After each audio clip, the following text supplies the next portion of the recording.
Thank you, Ralph.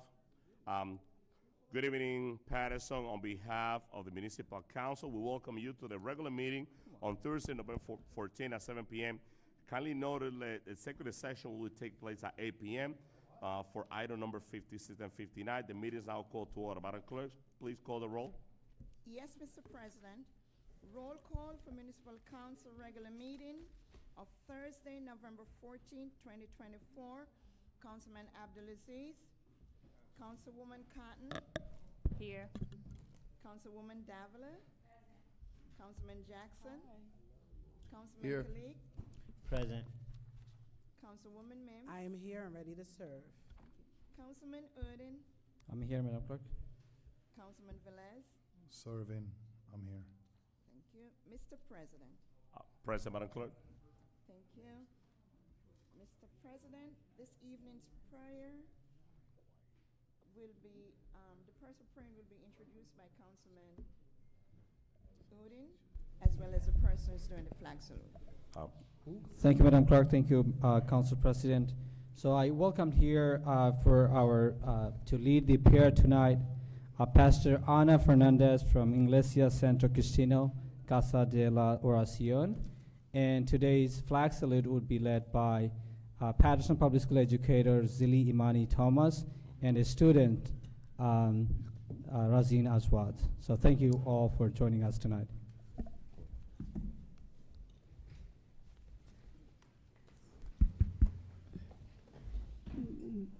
It's a pleasure to be here, sharing this moment with you. It's really important to start recognizing that you need the help of God in everything we do. Father God, God Creator, we ask you that you give these people wisdom. You choose these women and men. And I ask you for you to give you wisdom, you give you compassion, love, and they understand that they serve you, serving the community of Paterson. Father God, tonight and always, you present be with them, and the Paterson see you in the person of each one of them. In the name of Jesus. Amen. Padre Santo, te doy gracias por esta noche. Te alabo y te bendigo. Damos gloria a tu nombre. Te pedimos, Señor, que estos hombres y mujeres que tú has elegido, you choose every one of them, que ellos entiendan, Señor, que eres tú, con compasión, sabiduría, poder y compromiso, para que Paterson te vea a ti a través de sus vidas. En el nombre de Jesús. Amén. I bless you in the name of Jesus. Amen. Thank you.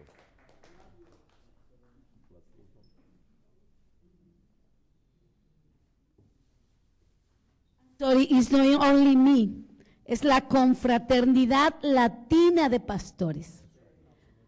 It's a bunch of 59 pastors from Paterson in my behalf that I represented today. Okay? God bless you.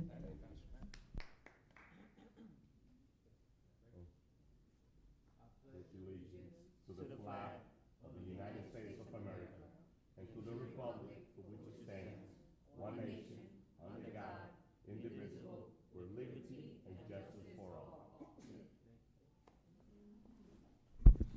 Please stay stand. Now let's do a moment of silence for our troops and for those that lost a loved one in our community.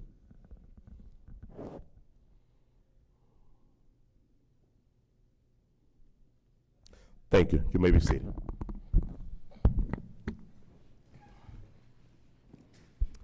Madam Clerk, please read the statement of compliance. Yes, Mr. President. Statement of compliance with the Open Public Meetings Law for 2024-2025. Today's meeting date is November 14th, 2024. Meeting time is 7 p.m. Adequate notice of this meeting was compiled and disseminated in accordance with the Open Public Meetings Law in the following manner. 1. The annual notice of regular meetings and workshop sessions of the Municipal Council was compiled for the year 2024-2025 on or about July 1, 2024. 2. A schedule of the regular meetings and workshop sessions of the Municipal Council for the year 2024-2025 was duly transmitted on or about July 1, 2024 to the North Jersey Herald News, the Record, the Arabic Voice, the Italian Voice, the Passaic County Pulse, Dominicana News, La Quisqueya Internacional, El Especial, the Paterson Press, the City Post News, Tap into Paterson, the weekly Bangla Patrika, in addition to any other publication duly requesting such notices. 3. The schedule of the regular meetings and workshop sessions of the Municipal Council for the year 2024-2025 was prominently posted in the lobby of City Hall, first floor, in the place reserved for the announcements of this type. 4. The schedule of the regular meetings and workshop sessions of the Municipal Council for the year 2024-2025 was duly filed with the municipal clerk. And 5. A copy of the schedule of regular meetings of the Municipal Council was mailed to any person who requested and paid the fee authorized by the Open Public Records Act. Mr. President. Thank you, Madam Clerk. Members of the public, please, if you want to participate on the public portion, don't forget to add your name on the list. We're going to do the public portion early today. So let's do payment of bill. Councilwoman Davila. Thank you very much, Council President. Good evening, ladies and gentlemen, my fellow colleagues and administration, and of course, Paterson. Today's summary of disbursements are a total of $9,454,386.80.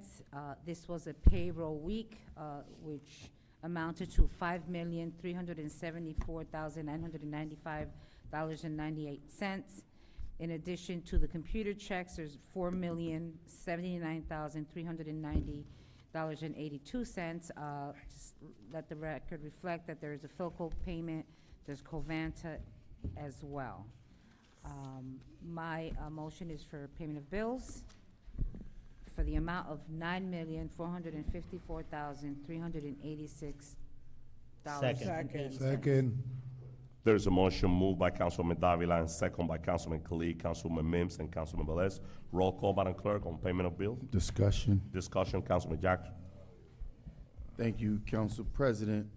So as we're paying bills and paying salaries, it's just amazing to me that we have people who can do, who are contracted to work on behalf of the city, and in excess of 2 years can go by before they're compensated for their work. Madam BA, it's been brought to my attention yet again, we addressed this once before, that the stenographer for the Board of Adjustments has not been paid in a matter of 2 years. Before we vote on this bills list, Council President, obviously this bills list consists of payroll and things of that nature. You know, it's derelict for us to sit here, pay people, including people who have gotten substantial pay increases, such as the BA, and people who are doing an honest day's work are not being paid. Council President, Councilwoman Davila. Councilman Jackson, I know that you addressed the BA, but I do want to make you aware that that conversation was had in finance. As you were probably addressed, we were as well, the Council President, myself, and probably all the members of the council. It is not factual that they have not gotten paid for 2 years, all right? But I'm not going to discuss here, you know, in detail what that finance meeting entailed, but I will say this, that they are currently working. They had a meeting today, and I think, Madam BA, you should share, you know, the meeting and what transpired and how professionals will be getting paid, hopefully, I believe once they get the information that is needed and inputted, they should be getting paid very shortly. But in terms of those 2 years, We have addressed in finance numerous times the issues about the professional staff members not being paid, and that was addressed, and I know that there's been some back and forth in terms of proving, through a canceled check, and I'm sure that the administration will do what they need to do to provide that information. But in terms of the current, that is being worked on. And Madam BA, if you can, please, From what I understand, the an young lady explanation. submitted a letter of resignation because she hasn't been paid. So, I mean, although it's admirable for you to make an attempt, but this council, we're not the responsible party for making Correct. sure employees get paid. We should allow the people who are responsible for it to answer. It's not, I don't ask questions on my behalf. I mean, these things are just for the public's edification, so the public can understand that what's happening within the dysfunction of the administration. So if this person has in fact been getting paid and you're saying that it's not accurate, then why did they submit a letter of resignation? And their cause for it is because they have not been paid. Madam BA. Council President, yes, thank you. This is something that, again, payments need to originate at the division and department level to process bills and payments. And we do know that there, with staff changes, there wasn't as much training and carryover of responsibilities. It is something that is being addressed, and it is something that, all numerous teams are being used to facilitate this. So, for example, there's been an additional training session just this morning to remind the department level people how to process some of these payments so that they can continue while they're also learning, maybe some nuances of the system related specifically to the planning and zoning board meetings. But the professionals should be paid. It should be a pretty standard process, just like all vendor bills are paid at that department level. And it is something that the department is putting attention to it now. Thank you, Council President. Thank you, Madam BA. Council President, if I may, just for a point Councilman of Jackson. clarification, Madam BA, I know this council approved some times back for a specific department to handle payroll. Who's handling payroll now, and which department is it going through? So, Council President, this is Madam not BA. this is not a payroll issue. Payroll is an internal employee issue.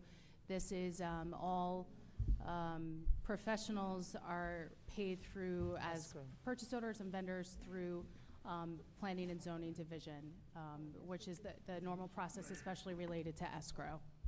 But I'm specifically asking, But that Where doesn't, payroll is under finance, but that's not related to what we're talking about right now. I didn't realize I was restricted or Well, constrained our to what I conversation. could ask questions about. It could be a different question, or it Okay, could be well- summarized, but the simple question is, where's payroll being handled now?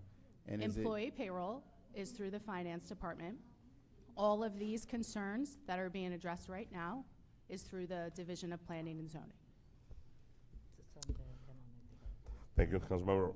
Roll call, Madam Clerk, on payment of bill. Yes, Mr. President. Roll call and payment of bills in the amount of $9,454,386.80. Councilwoman Cotton, Yes. Councilwoman Davila, Yes. Councilman Jackson, no, Councilman Kalik, Yes. Councilwoman Mims. So one thing I always believe is that when people do work, they deserve to get paid. So one, the big portion of our vote on tonight is for our employees. So we sit here, even as the legislative body, as elected officials, and we are getting paid. So that's why we have to make sure, not for us, but for the employees of the city. We have approximately, I don't know what the number, I've lost the count at this point, 1,500 people, majority Paterson people, that this is their payment, this is their check. So I am not gonna stand in the way of them getting checks. We also have some great non-for-profits and some great work that's going on in the city. 1.3 million of this payment of bills on tonight is to make sure that we have some of those non-for-profits to get their payment. I always recommend the information is right in front of you for those that are here in person, and those that want to get it online, they could go and request an Oprah request. But we have to support, when people do work, Paterson employees, you deserve to get paid. And all the other entities that are on here are all services that have been paid. I will always support our payment of bills. Unless there's a discrepancy, I will ask for it to be removed, but outside of that, this is payment of bills, and people need to get their paycheck. My vote is yes. Thank you, Dr. Mims. Councilman Velez? Thank you, Councilwoman at Large, Dr. Alyssa Mins. That's the process that we know, that we always use. If we don't agree to something, payment of bill, we remove it in a workshop or in a regular meeting, just for discussion further and get the facts of whatever we paying. You know, in my case, as a councilman for the past 8 years, we get complaints from left and right. But the good thing is that some of us, we get the complaints, we make the call to get facts and to be sure that and guarantee that those facts is aligned with the truth, to be able to work towards that. Madam BA, thank you, because as you're aware, I called CFO and we had a conversation yesterday, and that's the facts. What Madam BA explained today is the real deal. That's what's happening. And they guarantee us that the next payment bill, everything is going to be set up, everything will be okay, and they're going to get paid whoever professional service that is involved. That's the facts. But you imagine that we put that payment of bill today, they voted no anyway, so they don't want you to get paid. At least we voted to get paid this payment of bill. My vote is yes on the payment of bill. Thank you, Councilman Velez. Mr. President? Thank you, Madam Clerk. This payment of bill was discussed on the Finance Committee. We start our Finance Committee meeting at 6 o'clock, finish a little bit before 7, and yes, we have a very good discussion with Madam BA and the staff about this board. There was staffing changing on the staff, lack of data entry, and that's been corrected. So moving forward, they will definitely get paid. And as some of my colleagues mentioned before, we have nonprofit payment and our employees that need to get paid. With that being said, my vote is yes. Madam Clerk. Thank you, Mr. President. The votes are 6 in the affirmative, 1 no, 2 absences. Payment of bills in the amount of $9,454,386.80 is hereby adopted. Thank you, Madam Clerk. And we do now the consent agenda, Madam Clerk, will be item 10 from 41. Yes, Mr. President. Times are 41.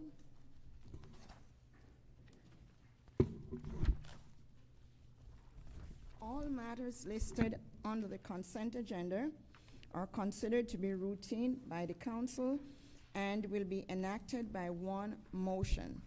The items listed on the consent agenda are numbered 10 through 41.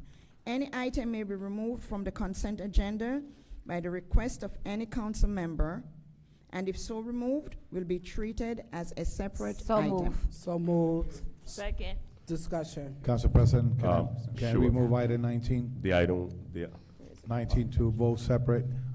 If any council member want to co-sponsor it, I will appreciate, I will let Yes, them I do it. can. so item number, Madam Clerk, let the record reflect that item number 19 will be treated Number as a 19. separate item. And Councilwoman Mims will be a um, co-sponsor.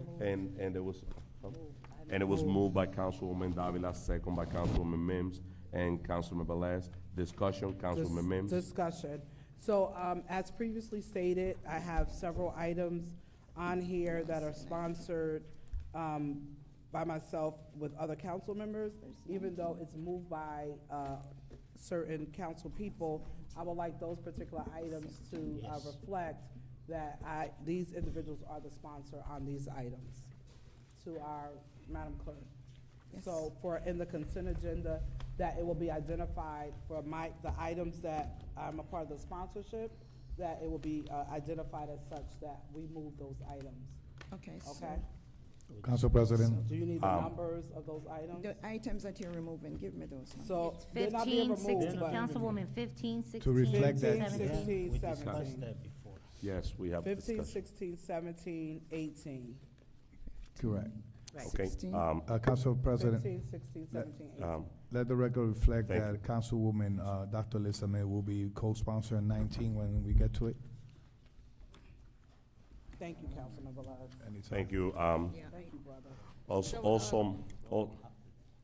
Madam Clerk, also, let that record reflect, Madam Clerk, item 3551 are being pulled from the agenda. I just want to make sure that we have it on record. Item 3551, they're out of the agenda for tonight. 3551 for the engineer. So roll call, Madam Clerk, on the consent agenda? What did he say? Yes, Mr. President. Roll call. Who you have for moving in a second? Why is it getting removed?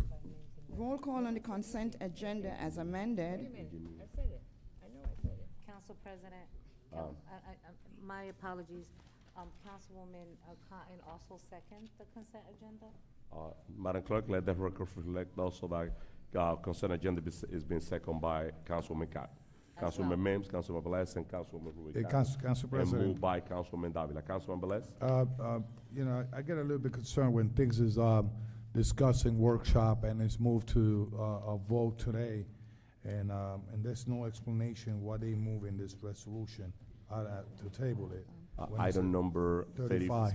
Item number 3551, that's the information that I have from engineer that is being removed. But we have a committee and a DPW. And it was It discussed should in the be committee. discussed by email, why they removing, what's the problem? Because it's a war contract.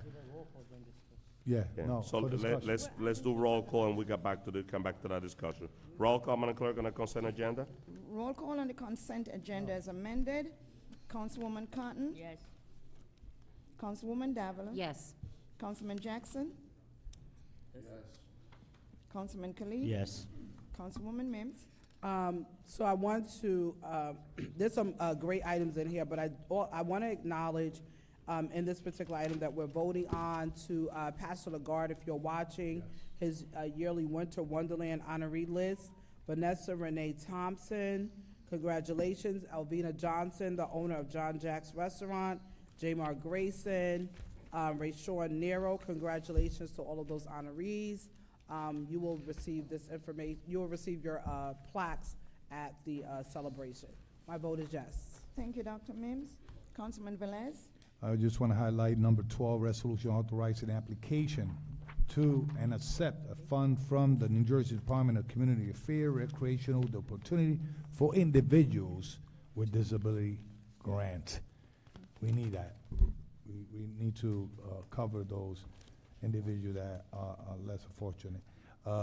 Saying that, congratulations to everyone getting honorary, and thank you for Councilwoman Cotton and Councilwoman Mins to allow me to be co-sponsor and those honorees also. My vote is yes in this consent agenda. Thank you, Councilman Velez. Mr. President. Thank you, Madam Clerk. And on the consent agenda, also item number 34, it's we're allocating $1,089,757 on the resurfacing project in different roads throughout the city of Paterson, which is very important. So with that being said, my vote is yes, Madam Clerk. Thank you, Mr. President. The votes are 7 yeses, 2 absences. The consent agenda is hereby adopted as Council amended. President. Thank you, Madam Clerk. Council Councilwoman Mims. So I know we just voted on that, but I would like to put on the record, as far as the lower portion of Governor Street, we have paved Governor Street, but there's consistently, I've been advocating for the lower portion of Governor Street, which requires concrete work. So, Council President, if we can get an update on record, because a lot of residents are asking and complaining that it's not paved. And once again, Madam BA, if you could just give an update, not just on the lower part of Governor Street, but on North Main. I know that was on the list, but there's some concrete work that needs to be done there because the railroad tracks are coming up, as well as West Railway Ave. So if we could just Thank you, Madam. Thank you, Councilwoman Mims. That's a very good point. And since we have the engineer, can you briefly address that concern? Madam, well, I requested Madam BA because City we engineer want to make sure the money he raised is his hand. It looked like allocated. he's very knowledgeable with Well, the he can- topic, but either Madam Cal- BA or well, yeah, I just- I first turn of it all- to Madam BA, so. Well, Council President, the reason why I said Madam BA, because we gotta make sure the money is there, which I I believe it understand is. that, but the And I ci- want that on record, and then if he wants to state, that's fine. But Either I just or. want the viewing public to know what is happening, you know, because it should have been a part of the original plan. You can't just pave 3/4 of a road and leave the other portion. Thank you. So I want it to be duly noted, once again, it's been months, what is going on. So Madam Well, BA can speak to it, and the engineer right after that. because we just approved some surfacing of roads. I'm gonna put that on the record for the public, because that's the first ward. Thank you. I'd like to see the engineer very active, Madam BA. Thank you, Council President and Councilwoman Mims. Yes, this is an item that we are going to be addressing through a swapping of streets from the old bond. So since we're not using the River Street from that old bond, it freed up some funding that now our assistant engineer is working on the design work that's required for some of these concrete streets, and that's something that we've never been able to do as part of our regular DOT projects. So we're going to be coming in front of the council with some ordinance changes in order to delineate these roads as the ones that are going to be approved with this funding source. And then we're going to be able to, once the design work is done, going to be able to go out to bid and do the construction of those concrete roads. So, Council President, Councilwoman so with Mims. that stated, I'm gonna make a request, because we know an ordinance takes 2 readings and then we have to wait. So I'm gonna ask after the first reading that at the special, there will be a special meeting on the second reading, that it will be rushed and accelerated, that we don't have to wait that additional time, because we know that will take until almost February, since we're only having one voting meeting a session. So I would like to make sure that it's on December's agenda, and then January, we're moving forward so it can take place. Thank you, Madam BA and Council President. Thank you, Councilwoman Mims. Members of the public now, so we're going to start the public portion. You have 3 minutes to address this, Council President, the Council council. President. Please, Can just we a take minute. number 19? Just a minute, council member. Please, we would like to ask everyone in the room be respectful. You have 3 minutes to address the council. At 8 o'clock, we have a executive section that we're gonna have to just have a dialogue with a lawyer. I wanna make sure that we do public portion now to make sure that the public address the community, the council, and the city of Paterson before we start with the executive closed section. Before we call the first Council speaker, President. Councilwoman Davila and So no, the only thing that I just wanted to add to what you just said, there is no rush with this, just that at 8 o'clock, it'll be an executive session where everyone's gonna have to leave. And then you're gonna be standing outside, so that's why in finance, he discussed that he would want to hear the public before beginning the special we gotta hear, executive session. we gotta hear the public. Okay. So, Thank item, you. Council President, item Councilman 19 Mims. was removed from the consent. Very quick to honor someone. Can we just do that item and then go right into public portion? It's a very So- quick item to So honor it's gonna be someone. 7:37. We gotta start public portion now to be on point at 8 o'clock. First speaker, Madam Clerk, on public portion. First, How many first speakers? speaker is G. Greer.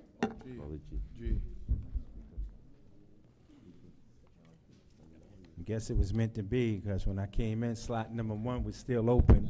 When it was like 10 names up there, I guess nobody never wanted to be the first speaker. But real quick, Councilwoman, I want to thank you for having that dialogue with the BA about Governor Street, because I was here, I want to say 2 or 3 meetings ago, and you guys assured me that the law in the Governor Street will get done.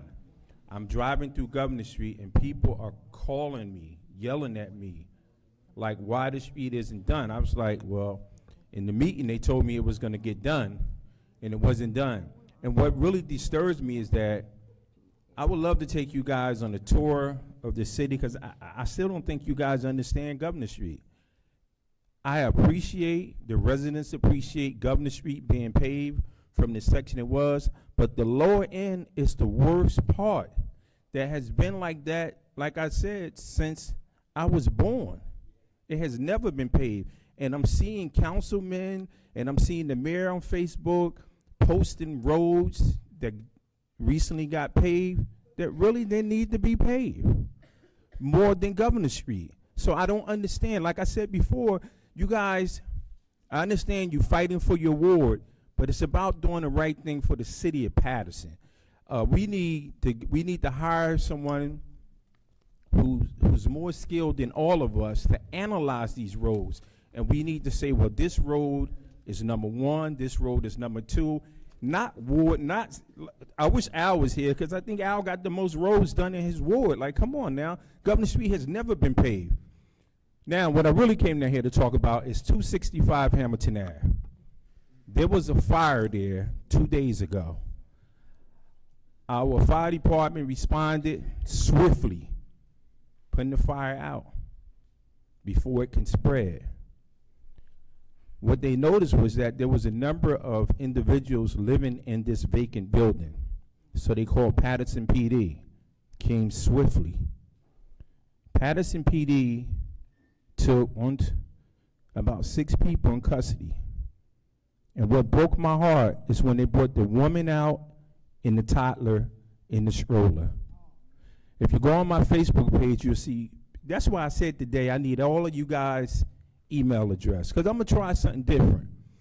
Me and Marissa had a very nice conversation at, I think, Louis, you putting together a fundraiser. So what I want to do, I want to email you guys directly when I have issues in the city of Paterson, and I want to see how that works. If it works, that'll be fine. If it don't work, then, you know, it's going back on social media. But anyway, it broke my heart to see him pushing this toddler out. I mean, this house is boarded up in the front, but it's wide open in the back, and it's going to be a bad fire there. Even the fire marshal came out yesterday, and you know, he took his notes, but the fire marshal can only do so much. I guess they recommend it back to the city for you guys to send somebody out and board it up. But this is bad. There's so much garbage back there. It's unbelievable. Like, whoever owns this house should be incarcerated. It ain't such thing as they can't find them. If they can't, councilwoman, if they can't find them, then we need to go in there and board this up like tonight. And we need to put a lien on this property. We need to put out a bench warrant for this person's arrest, because it's crazy. How you just walk away from a property? And I understand those, and what pissed me off today, the same people that the police took in custody in handcuffs and drove away, that was back in their house today. I called the police at 11 o'clock. I was on my way to the mayor's press conference. At 11 o'clock, police never came. Don't you know what? Tonight, on my way to this meeting, guess who called me? Paterson PD. Asked me, do I still need an officer? Wow. At 7 o'clock. At 7 o'clock. I said, no, I don't need them now because I'm not there. But you can go to 265 Hamilton Ave, go through the alleyway, go in the back door, and I'm sure you're going to find them there.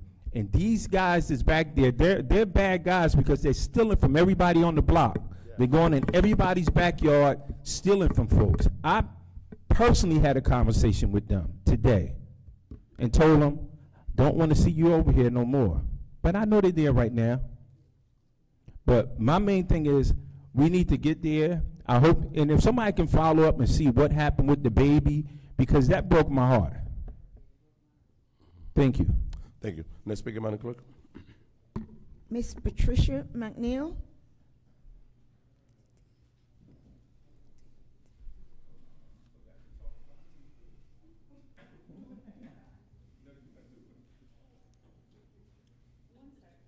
Okay, get your time.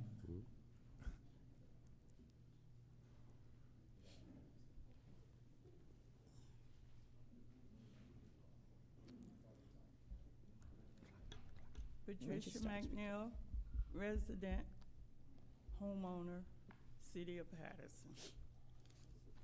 I want to share with everyone this picture. My grandmother, she died like 40 years ago.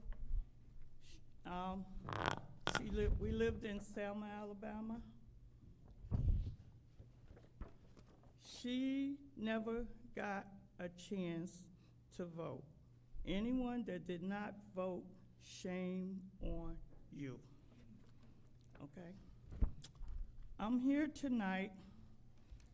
I'm here about this sewer thing, but I don't know if I'm going to be here when you vote on it. But I do have a concern. Churches are under attack, and I have said this. No one is looking out for the churches. The developers are targeting, and I don't have nothing. I'm not calling anyone name. They may be targeting churches and taking over. The second thing I want to speak on, and no one's out there helping them. But yet and still people praying and saying they go to church of religions, I believe in God, but no one is out there really helping these churches that are struggling to keep their stuff that these developers are taking from them. I haven't, and this is happening. This woman don't come before you and speak unless I know what I'm talking about. The next thing I need to know, we have several junkyards that are popping up in neighborhoods, residential neighborhoods. And I need to know how, I did OPRS on them. I can't get any information because it's not any information. And when you report it to community improvement, they don't have no record of them, and zoning don't have no record. So how are all these, in the first ward, how are all these car shop junkyards popping up right in neighborhoods where people paying house notes, rents, very high rents, and they're all over in the first ward? I have the locations, but it's not I don't get paid to go around reporting all that. I just need to know who is approving that. It has to be the city council. And I watch the city council meeting all the time. I have more stuff, but. Thank you. Next speaker, Madam Clerk. Next speaker is Ms. Camille Black.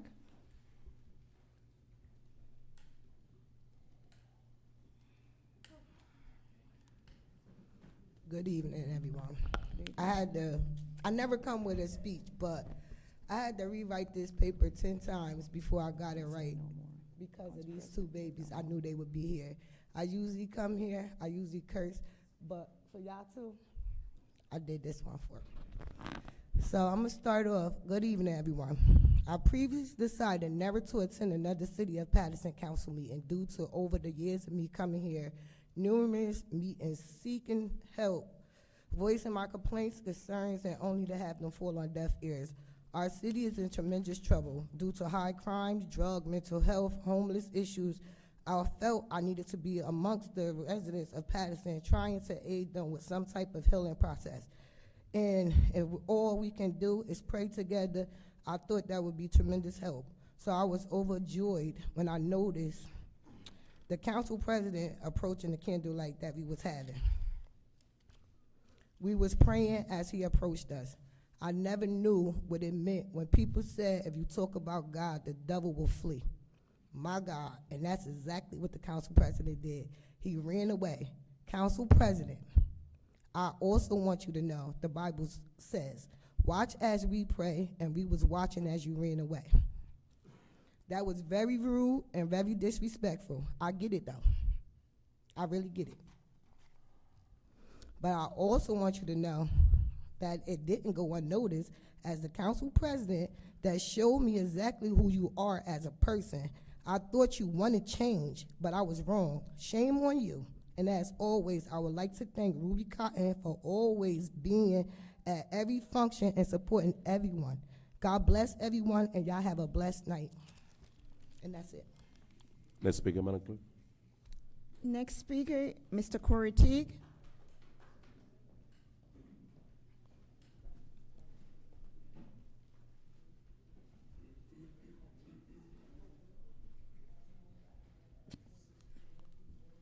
Good evening, members of council. I wanted to come out here tonight. I made the announcement last night at the board workshop. Tomorrow, a joint commission on civil rights is going to meet, and they're supposed to be having a meeting to discuss the disparities with the shortage of special education teachers. As you know, during the pandemic, a lot of educators either quit or because all of the teaching went into remote, a lot of the teachers did not return. And this crisis even transcends Paterson. As a matter of fact, the overall enrollment of special education students has ballooned to over 7.3 million. So that basically constitutes almost 15% of all students. And so they want to find out the disparities there and what can be done, because we have a very short window. We all know what happened on November 5th, and we all know that come January, urban centers like Paterson are going to have to fight for every single dollar that comes into the district for special education. There's no need for us to kid ourselves. The Trump administration is going to make sure that we're going to have to fight for every dollar. Let's not even play with it. We know that's what's coming. So we are going to have to make sure as a community and as parents, if you have a child in the district with special needs, I really need to reach out to you. I really need to speak to you like ASAP. We need to get some things in place before January, and we need to make sure that the parents unify, even if we have to go to Trenton, go to DC, whatever we have to do to fight for our children. Because I'm telling you, come January, you know that saying, closed mouths don't get fed? Any city or school district that doesn't speak up and fight for what they need in their district is not going to get it, I can guarantee you. We're going into some uncharted territories. We've been here before, but I have a feeling this time is going to be 10 times more aggressive. So I am pleading with the parents. If you have a child in the district who is on the spectrum, if you have a child in the district who receives any type of occupational, physical therapy, speech therapy, language therapy, please reach out to me so that we can organize and get our group together and do what we need to do. Put everything aside and let's get it done, because I'm telling you, come January, everything is going to change in terms of the Department of Education. There's even been talk of dismantling the United States Department of Education and putting all of the decisions in the local state departments, which could also be a catastrophe. So before January comes in, reach out to me. My number is 201-956-9429. Get in touch with me ASAP. Thank you. Thank you, Corey. Thank you. Next speaker, Madam Clerk. Next speaker, Mr. Akeem Dunham.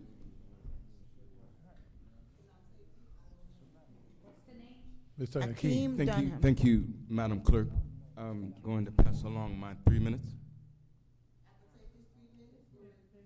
Excuse me. There's not, I mean, the person that is next needs to speak, or they have We to, had, so we we will had call it the next asked speaker. the clerk's office before we began, and He it said was. it was up to the council president. No. All right, well, you I mean, should have said that. but No, who's the no, next no, speaker? thank you, thank you. Next speaker, Madam Clerk. Mr. Eddie Olivares. Oh, don't go.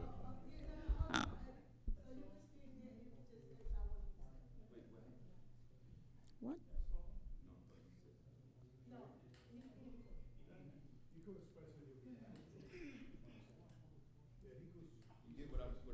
I didn't have anything to say. I put my name down so that my 3 minutes can be passed along to another resident who had more to say. Do you understand? Now I understood. I wasn't clear. What was the rationale for you? Your name on the list, but now you don't have anything to say.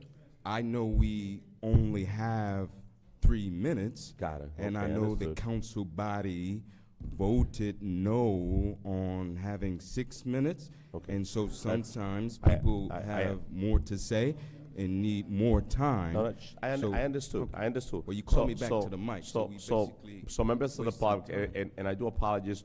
8 o'clock, we have a special and closed section. No, just a minute. Come here. Yeah. If you need to address us, no, you, come here. Get on the mic. So those lawyers, they getting paid by sitting there and waiting for us You to finish. always So saying that's that. the We reason why 8 o'clock I understand that. tried to start the special meeting. But just go ahead before we move forward. All right. But Just- last week when just- I came here, I said to let's- you, let's I'm gonna do bring nominating it. piece. Now I took you to the side with it. Now I have to come forward with it. 412 Market Street, where last week you told me that was PSE&G that was out there. And I told you every night after 8 o'clock they start working. It's not PSE&G. If I need you to physically, and I need everybody else, once again, somebody kid is gonna die. All they have, you said it's cement, right? You see where they dug up the cement? You know what I'm talking about? That barbershop right there? I went around the block. No, you But need to get out the car, out that new blue truck, Yes. that nice car you got. Then I seen They you. got I per- seen they you with got- the nice new truck Yeah. going Councilman. around the block. I need you to get out your car and physically walk the block like we walk it. If you walk it, it's only, I can show you the pictures. It's only one piece of wood there. God forbid if somebody fall through. And like I keep saying, I can't stress it enough. Every time somebody hurt, die, or something, I'm so tired of the city. My condolences, kicking out money. At the end of the day, these are people, kids, fathers. We can't bring these people back. We need to prevent this. So I'm gonna ask you one more time, can you please check it out? Because that's an accident waiting to happen. It's not PSNG. I can show you the expired tags of the Mexicans, so I already said like that, that's coming. I have the plate number, I have the expired registration, and something needs to be done. Correct. Immediately, please. Correct. Council President, quickly, just quickly, because Councilmember Les. she quickly. We're yes. not gonna argue, No, calm we're not down. gonna- we We friends. should get We this friends. after you realize that, because I'm still on fire. Miss What I'm Cameron saying is Black, expect the same courtesy, is Council the President. barber shop, is When the I ask barber to speak, shop. Council President, I'm going to expect the same courtesy. I'm She trying to using- address her, Councilman. It's the barber shop Madam Clerk, before the can you Roberto stop the clock? Clemente, right? Madam Clerk, can you stop the clock? Stop the clock for a minute. No, I don't need no more time. He's gonna Okay, explain it, Camille, and then listen, that's I just just want to it. make sure, I just is- want to make sure, Councilmember, Lett, just give me a second. Council members, once again, I just want Wait, to make wait, sure. wait. I want No, you to that know, you it's utilize not what the you 3 saying minutes. it, it's how you saying stuff. no, but Since listen. you've been up here, you've been being I smart, and understand, you but starting to work on my okay. nerves. So can you please just let Velez say what he got to fine, say? okay. Because I'm still on I fire just with tried you to ma- for how you did last night. just So wanna- please, I just need you to be Thank mute you. right now. So Councilmember, Go Les, ahead. Correct, So quickly. as you know, we address everybody at the end of the public portion. Please Alex. address it, But- and then we continue. Yes, correct, quickly. Thank you. So it's 415, I think 414 Market Street next, after going to the park after the liquor store, right? The one at the It's barber shop. before the liquor store. It's before. If after the liquor If you store? coming up Yeah. Market Street, it's before that. Correct. Yes. It's before the liquor store, Yes. after the park. Yes. They have a construction permit, and they just fixing the. So plate it's that goes- okay after 8 o'clock every night, they come and do this and leave that. That's the permit Well, they have. we don't have inspector during the night. If I Uh-huh. see them, I say, listen, you have to stop, you can't do construction based on the ordinance. Okay. Okay, if I see them, but they have construction permit to Okay. fix the plate that goes, those plate that goes into basement in front of the storefront. Yeah. They are fixing that. But if I see them working after 8, or you see them working after 8, and I'm around, I don't have no problem telling the ordinance state that you cannot do construction after 5. And another thing, this new cab station we got on Market Street, The what? the new cab station that we have, are you aware that we have a new cab station? Gas station? Cab, C-A-P, Oh, taxi. you have an office, and Madam Clerk honor a permit to have an office, not a taxi stand. Okay, so Yeah. that needs attention too. They're taking up all the parks, they're blocking the walkway. I can't get past. It's a catastrophe over there. It's a catastrophe. All of this needs, I don't know how everybody else is seeing stuff and it's just falling on, once again, deaf ears, and enough is enough. No, you got my number. Call me when you see don't those pick up, violations. Velez. You don't. Come on, man. Look, no, I'm not a man. See, No, this no, is where we go I'm left. not ma'am. Oh, okay. We're gonna get it. I'm not gonna do this right here with you right now, but I need you to start looking into this stuff, please, because I will do so. I'm telling you, somebody gonna get hurt. I will do so. It's an accident waiting to happen. I will do so. Thank you. That's it. All right. Why you laughing, Mendez? I see your work, Ms. Black. Peace and love, Miss That's how you Black. take Peace over, and love. Miss Black. Let's speak about it, Clerk. She got Council Edit President's heart. Oliveras, Mr. Does she? Oliveras. Bad. Yeah. Good evening, all. Last week, when I was here, I presented this council, members of this council, with a bit of a challenge. And I said that I would give up the salary. The BA questioned my integrity. And so I presented you with a bit of a challenge, and I said, listen, I will give up my salary. In exchange, you give up the raise that you gave yourselves, the $50,000 you gave yourselves. The council members gave themselves $6,000. And so, but I have heard nothing from you. Crickets. So I would like to know how you feel about that. Let's show the people of Paterson how much we care. Let's use that money for something that is important. And so, but again, we're going to hear crickets. Mr. Mendez, in fact, voted against the measure. So my guess is he was coerced into taking the $6,000. But Alex, now you get a redo.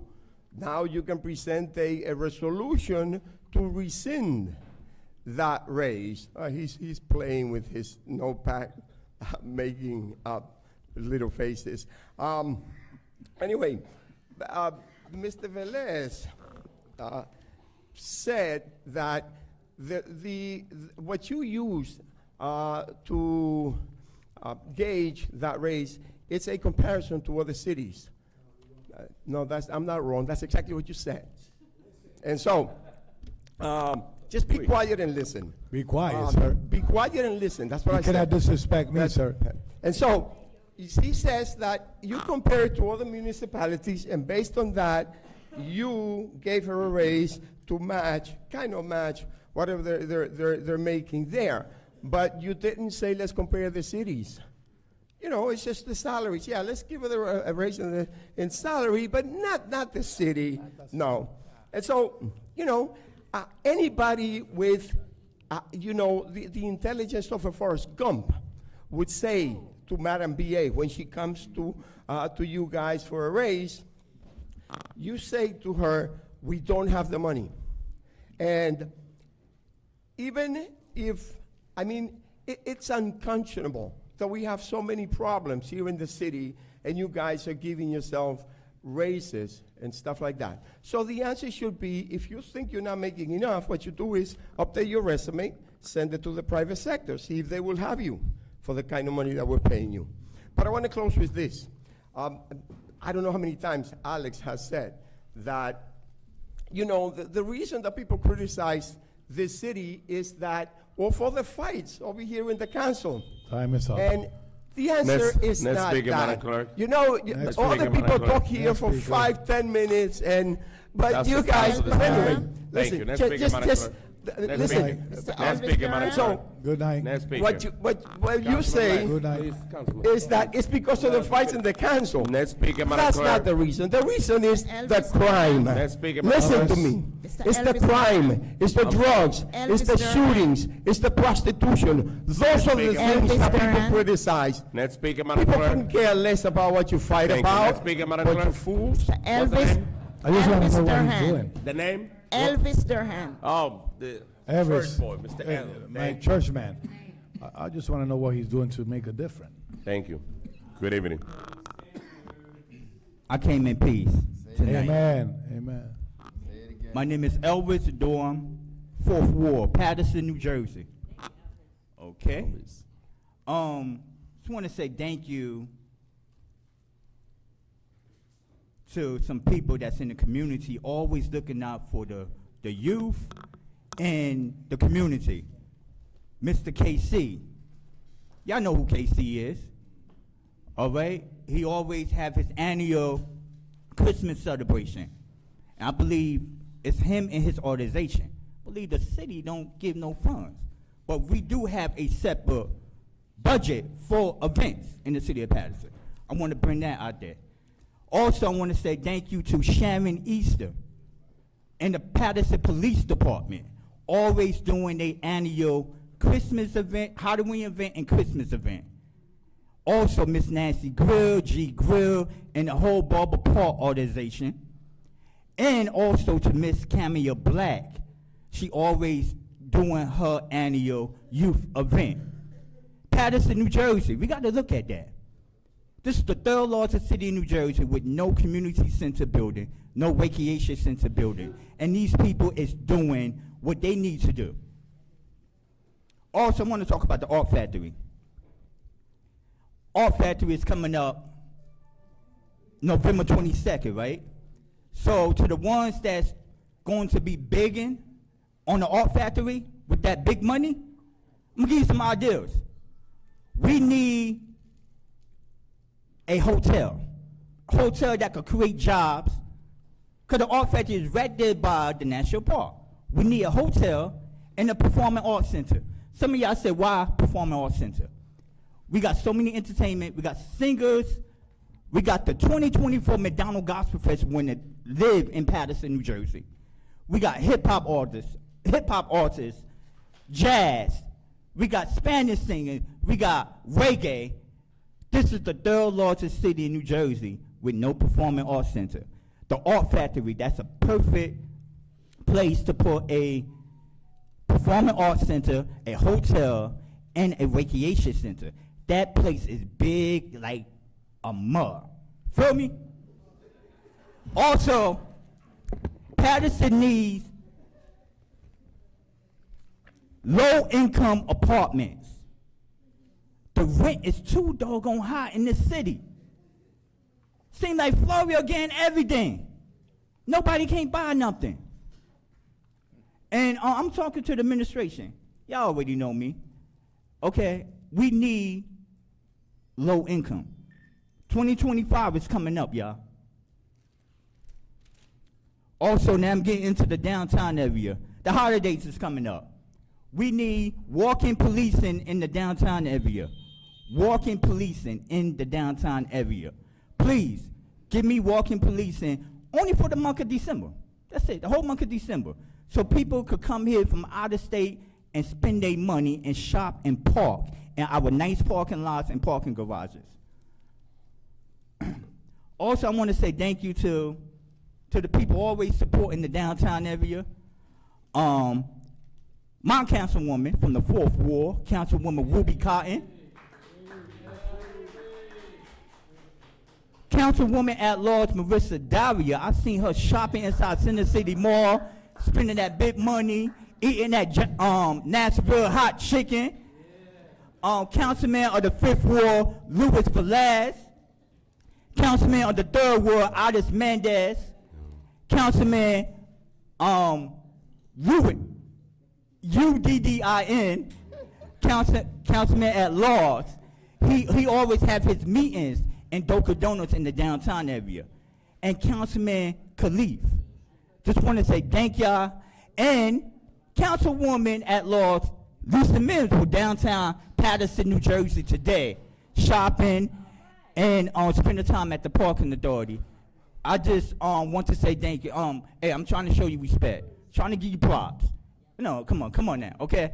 I don't have to do this, but I'm doing this, okay? Yeah, but thank you. I also want to say, anybody that wants to know what's coming up in the city of Paterson, I am the real media. I am the face. Acknowledge me. My Facebook page is Elvis Good News, DURHAM. My Facebook, Elvis Good News, DURHAM. My YouTube channel is Paterson NJ Good News. Paterson NJ Good News on YouTube. Okay, and to the ones who want to laugh, remember, it was a time I was a big supporter. It was a time I used to walk side by side with you. So remember, what goes around comes around. Election is coming up. Some of y'all running for mayor, okay? And I am the face of the black community and the Spanish community. God bless you. Good night. Thank you, Elvis. Next speaker, Madam Clerk. Next, Victor Urbez.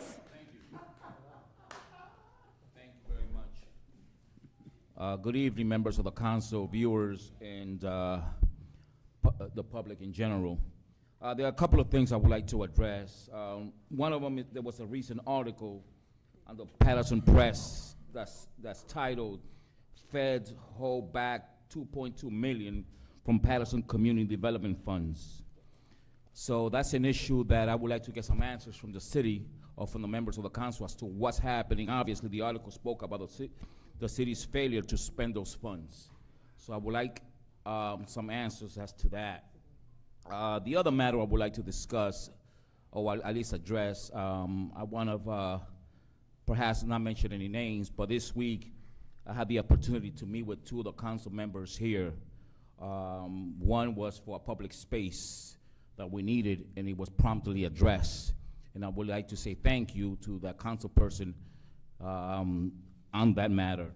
The other one, the other council person called me with regarding a tenant in the city of Paterson that was getting evicted the following day. And as an attorney, that person reached out to me. We went to court and we were able to resolve it on a timely fashion. And the point being is that when community and the council works together, we get positive results. So I want you to give a shout out, and they know who they are. Lastly, just something that I had to vent is about the general election that took place last week. You know, and as an attorney, it just dawned on me that if I were to have 35 felonies, federal felonies, I would not see the day of light. There will be no bail, there will be nothing. So that's an issue that I wanted to address. And the funny part of it is, the president did not do 1 day in jail. That is sickening to me as an attorney. But the point being is that I realize, as a civic lesson, I realize that if you're white, have money and influence, you could get away with a lot. And today, with the Pledge of Allegiance, when it ends, justice for all, my Lord, I don't know what the justice is in that particular instance. However, I think the other issue that goes for us as a general public is the issue of voting. We need to be very careful how we vote in the upcoming election in the city of Paterson. And that is an issue that it should not be done down the race line. I'm Dominican, so I vote Dominican. I'm black, so I vote black. I'm this, so I vote this. No. We need to be very vigilant as to the issues the candidates are presenting and then hold them accountable. So I just needed to address that. Thank you very much. Thank you. Next speaker, Madam Clerk.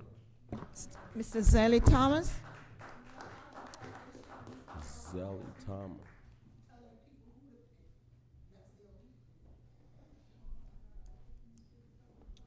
All right, good evening. I'm came in here to address the resolution for a community-led non-carceral response to community crisis. For those of you who were aware that I came last month, our team had collected over 500 signatures from Paterson residents throughout the city who are in support of this type of initiative in Paterson. For those of you who are not aware, it's a different alternative to just having police respond to someone going through a mental health crisis or going through a substance use crisis. Many times when the police arrives to that type of situation, the person becomes either more aggravated or sometimes violence ensues. And we wanted to prevent that type of violence from happening, whether it's harm coming to the officer or harm coming to the resident, by having like a mental health professional or a community person there or EMT being able to respond to someone in their most vulnerable moment.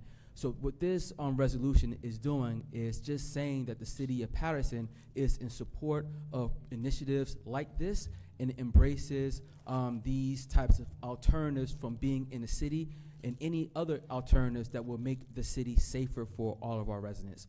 We should all be willing to explore different things that make all of us safe, especially our most vulnerable, especially those who are going through a mental health crisis or a substance use crisis. So hopefully everyone had taken a chance to look at that resolution and will be in support of it today. Thank you. Thank you, Sally. Next speaker, Madam Clerk. Ms. Sylvia Farrar.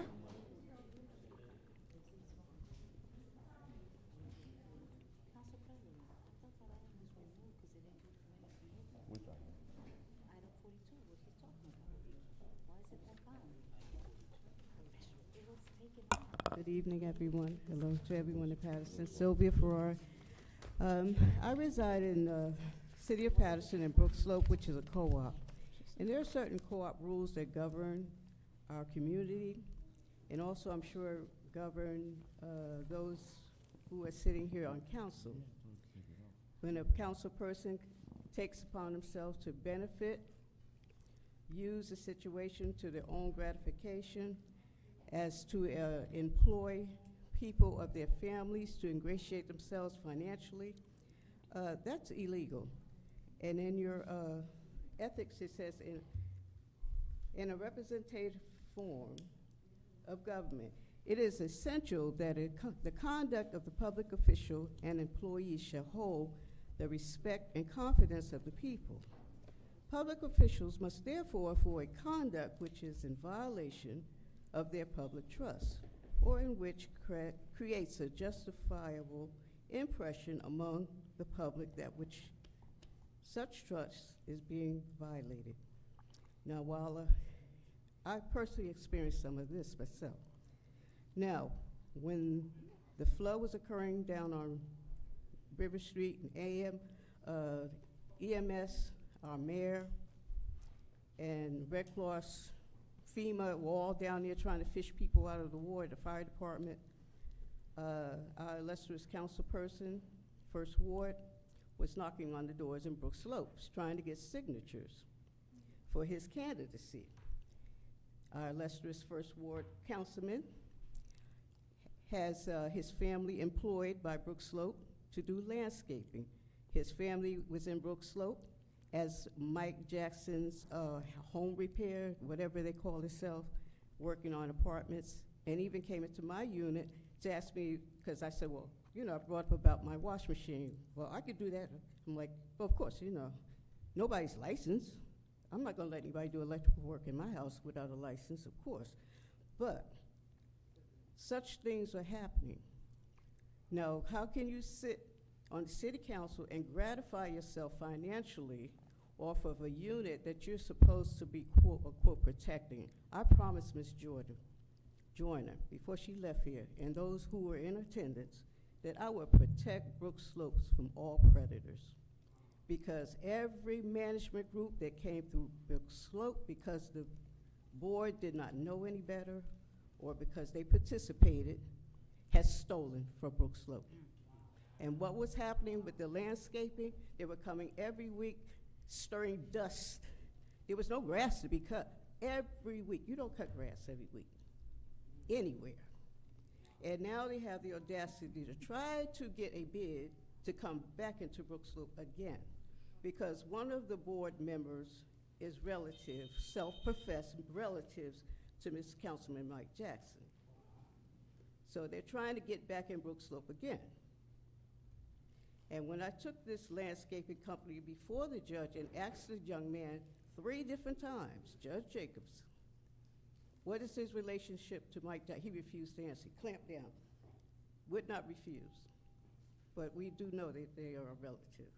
So, you know, he takes them all over the pass. He's trying to get little contracts. They only had one contract, which was Brook Slope. And they abused us. They stole from us on a weekly basis. And now you have the audacity to try to get them back in Brook Slope again? It's not gonna happen. It's not gonna happen. And tell your family member to get off me, because that ain't gonna happen either. So that's all I have to say about it. You're in violation of the city's trust, Brook Slope's trust. You pretend to be all working all for Brook Slope, but it's all for your benefit. Wow. And I want to make that clear to everyone here. And I did address it. I asked for an investigation on it. I don't know who's supposed to be checking him, but he's not for us. Brook Slope, pay attention. I keep telling you, it's no more than what I've been telling you all through the years. When you found out the board was stealing, then everybody's, oh, well, you knew it all along. People were living up there rent-free that was on the board. They paid a dime, got their family throughout Brook Slope. Wow. Illegal activity on a daily, stealing on a daily. Do whatever the heck they want to do on a daily. Wow. Yes, I'm speaking with you directly. I don't come through the back door. Wow. I'm in the front door. I didn't call for you, but you came for me, so here I am. Ooh. Understand? Wow. I will not steal from Brook Slope. Let's speak him. Let's speak him, Madam Clerk. Council President, you allow Councilman Velez, and you can indefinitely allow this.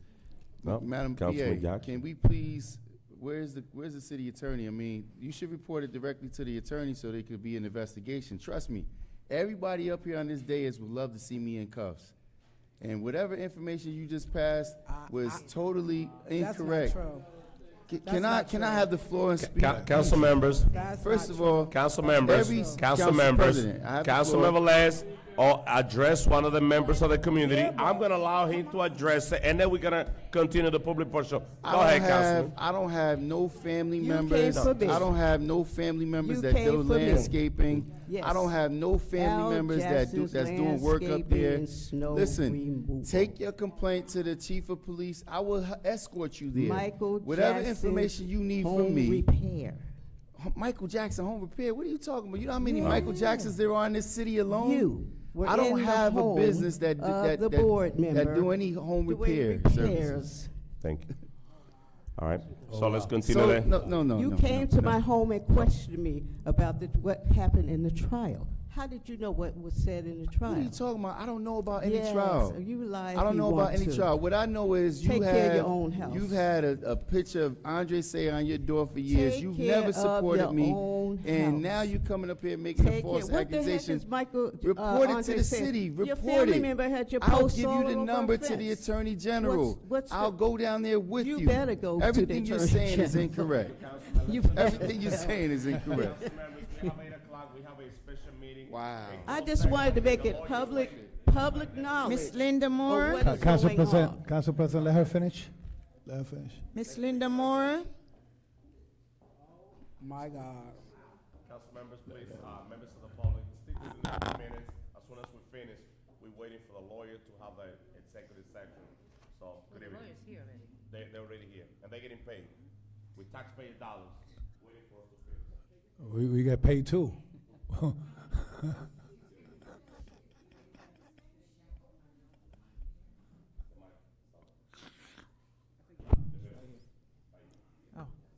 okay, thank you. Good evening, City Council members. I stand before you today as a concerned citizen, single mother, and a victim of corruption in Paterson.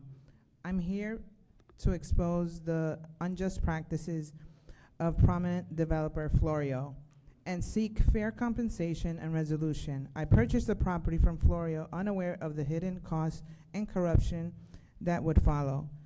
Despite repeated attempts, Florio has neglected to provide necessary documentation and leaving me with thousands of dollars of losses and damages. The Building and Zoning Department issued summonses for an illegal dwelling contradicting Florio's claim and official records. Florio failed to provide CCO documentation variance letters, hindering dismissal of summonses. A city official acknowledged knowing Florio's and his tactics. The prosecutor himself advised against stirring the pot when I wanted to go to trial. I sought resolution through civil means, scheduling meetings with Florio and the mayor without much success. Florio's actions have cost me thousands of dollars, significant emotional distress, forced me to hire additional attorneys, resulted in unnecessary property taxes on illegal 3-family. My demands are complete resolution, fair compensation for damages and losses, acknowledgement of corruption and accountability, compensation for illegally collected property taxes. As citizens, we deserve transparency and justice. I will not tolerate any more corruption, and I will pursue federal intervention if necessary, because I have names of those city officials, which is more than one, that have stated with me, or that have shared with me about their awareness of corruption in this entire town. Choosing to care and pressing leaders to be godly leaders, we must expose corruption and safeguard our moral compass. Leadership is an honoring role of service, not self-service. I question what happened to our values. Where there is no counsel, the people fail, but in the multitude of counselors, there is safety. Proverbs 11:14. For God has given us not a spirit of fear, but of power and of love and of sound mind. 2 Timothy 1:7. Thank you. Next speaker, Madam Clerk. Mr. Joel Keys?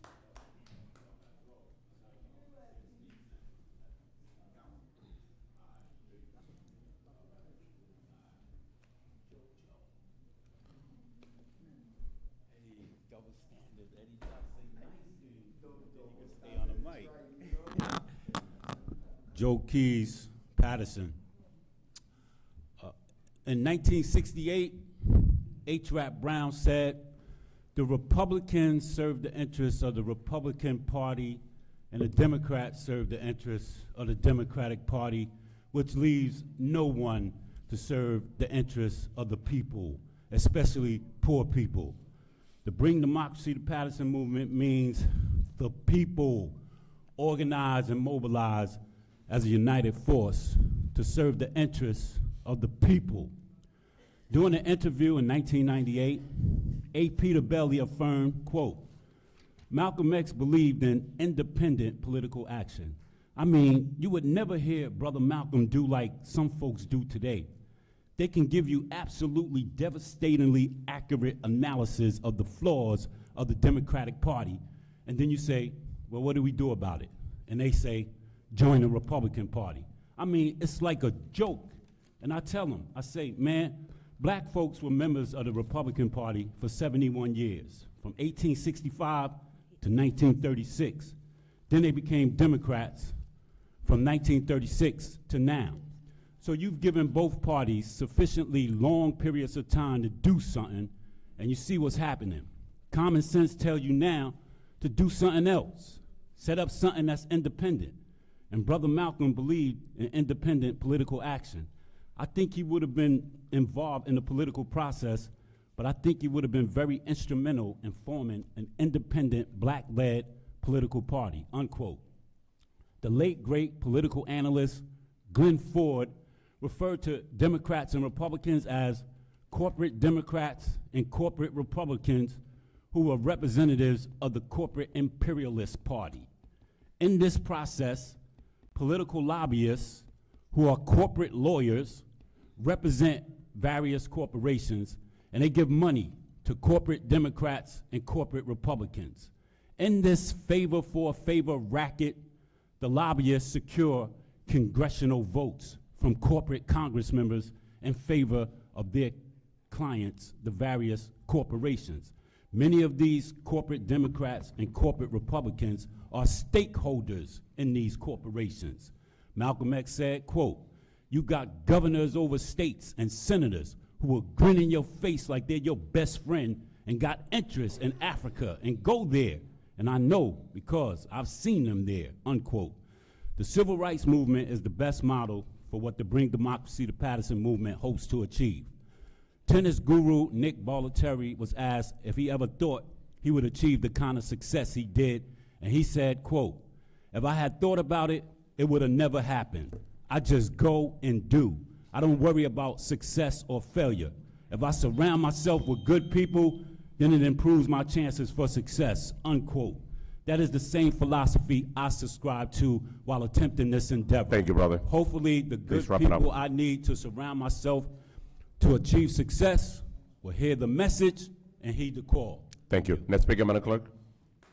Miss Paula Alford.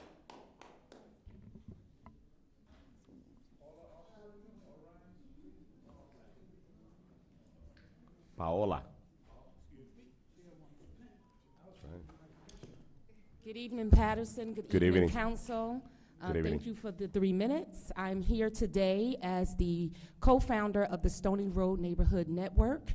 I have some of the members here with me. We are here about one of the items on the agenda about a redevelopment in the on the Danforth Avenue and Nagle Street for a proposed 40-unit building that is wanting to come to our community. It is something that we do not want. We do not need redevelopment in the Stony Road neighborhood. If you go through the area of Stony Road, very little blight, very little abandoned homes. What you will find are families, mostly one-family homes, people raising their children. We are a real community. We plant together. We call each other on the phone when items like this come up, and we want to just impose upon you. I don't know if you've rolled through Stony Road lately. I ask you to please do so before you would ever vote about redevelopment in our area, because if you ride through Stony Road, you're going to see a quiet neighborhood of families. You're not going to see blight. You're not going to see an area that needs redevelopment. So I'm not quite sure where that even came from, that you will even be considering redevelopment in an area that totally does not need it. think that we have shown in the past that if we do go in that direction, we will be very vigilant, we will fight, and we will win. So just here to implore that. You want to say anything?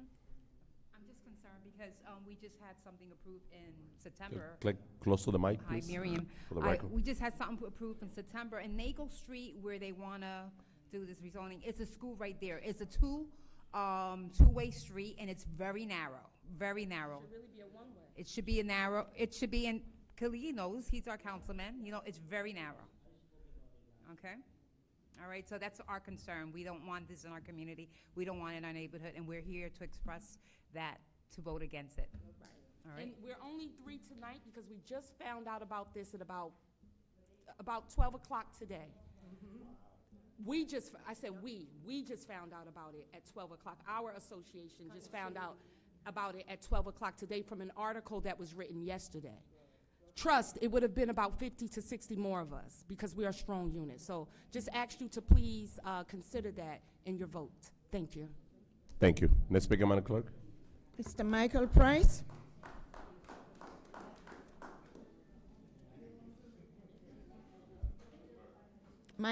Michael Price. That's it. The last one. Good afternoon.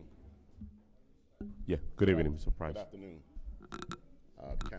Council President, before I'll wait. Members of the public, please. Thank you. Before I start, Good evening. I would like to first say we should get this mic fixed. I paid for this mic. It's the wrong kind of mic, and it's not made for people like me.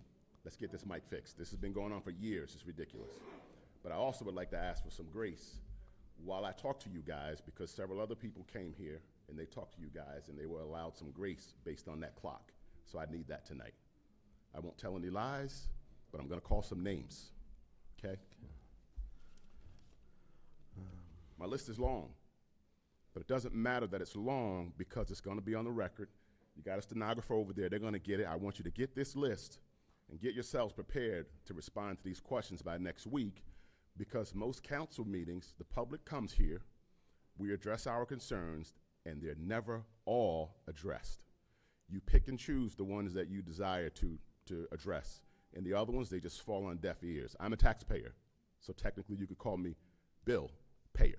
That's who I am. I pay the taxes. All the council members here, except for Councilman Jackson, voted for cutting the meetings down by 50% so you can get more done. I want to see the documentation on what you've gotten done over the last 4 months that you wouldn't have gotten done had you had meetings twice a month and had the regular meetings the way they were scheduled when you voted and you elected to take this seat knowing how many meetings there were, okay? We have a right to question you about everything. So you should not take it personal at all. Some of you guys here I know, some of you I don't know, but I don't need to, because when we're talking about business, I have a right to ask you questions. The problems come up when I don't ask, and I don't force you to produce documentation. That's how we got here where we are today. Changing when we collect sewer fees. I've heard several council members talk about changing when we should collect sewer fees. I've spoken to several of you on the phone about it. Nobody produced any documentation to support your position. You guys are pro-development. None of you are looking out for me as a taxpayer.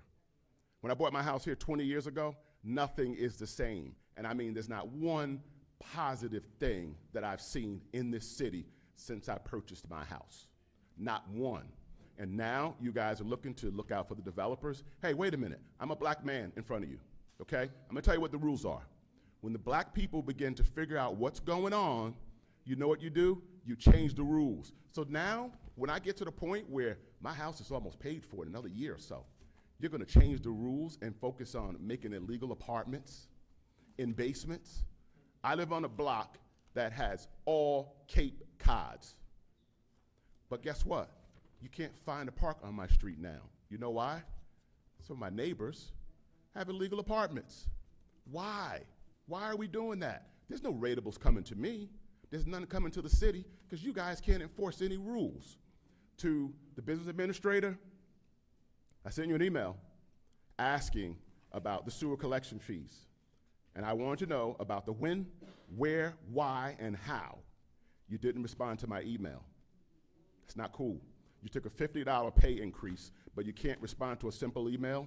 I don't care if you don't have an answer for me. Say, I don't know. That's always acceptable. Also, to Al, Maritza, and Shaheen, you guys talk about responsiveness. I sent all of you guys an email last week. Not one of you responded. And Councilman Kalik, you had the nerve to tell Councilman Jackson you should read your email. No, you should read your email and start being more responsive to the public. When we come here, it's a waste of time. Like, it's a waste of my time to come here. I have to come to this city council meeting. You give me a measly 3 minutes to give you guys a grade on a report card. Why? When I came here today, there's a sign outside. I saw a sign outside for the Dominican consulate, a permit parking space. What? What are you talking about? Why? Why?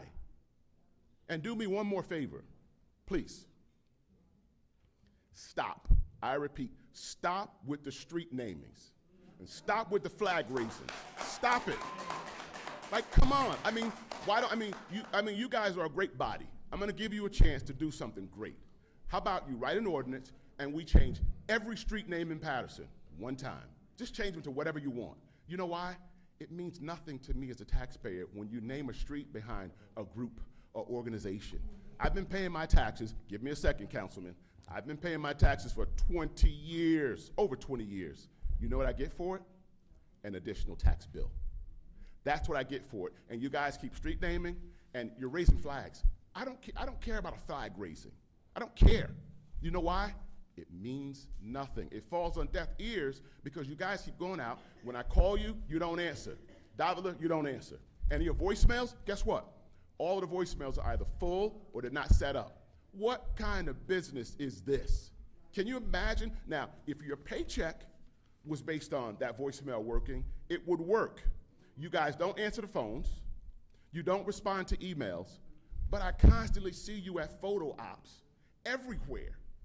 Everywhere. You guys, you just got to get your face on the camera. Why? Why? And the public has to come here to address you. Now, guess what? If you talk to me, I wouldn't need to come down here to address you. I didn't have to address Councilwoman Mims. I didn't have to address Jackson. I didn't have to address Cotton. Velez, you know why? They take my calls, even when they know I don't have anything good to say. I tell them in the very beginning, I'm not calling you to give you a pat on the back. I'm not, but you don't take my call. I called you last week. Thank you, Mr. Price. Please wrap it up. Council President, do me a favor. Get your council members in check, okay? First, what you're not gonna do to me in public is tell me that you've taken my calls. I called you last week. When's the last time you took a call from me? Hold on. Mr. Price. Hold on. Mr. Price, I extended time. Mr. Price, When is the you last time you took a call Listen, from me? I extended time. You don't know. Councilwoman. You can't prove it. Councilwoman. You can't prove it. Thank you, Mr. Prove Price. it. Show it to me. Show it to me now. Miss. You can't do it. Anyway, in closing. Thank you, Mr. Price. in I appreciate it. I extended time. In closing, You're I the just last wanna say- speaker, and we got to into executive I just section. want to say one more thing, Councilman. This is the last Please. thing I'm going to say. I promise. Yeah. Has any of you guys looked at the Paterson Plus app? I don't know who's managing that app. I don't know what they're doing. And trust me, I didn't script this. The people behind me, I didn't tell them anything. I didn't talk to them at all. But this app is ridiculous. I can go on and post something every day. Every single day. And you get the runaround. We're going to check it. We're going to check it. We're going to check it. The crazy thing is you people know nothing about technology. The app has the status on there. You can't change the status to closed when I'm the one that opened it and I know the issue still exists. I'm looking at it. You can't do that. Yeah. But nobody's managing the app.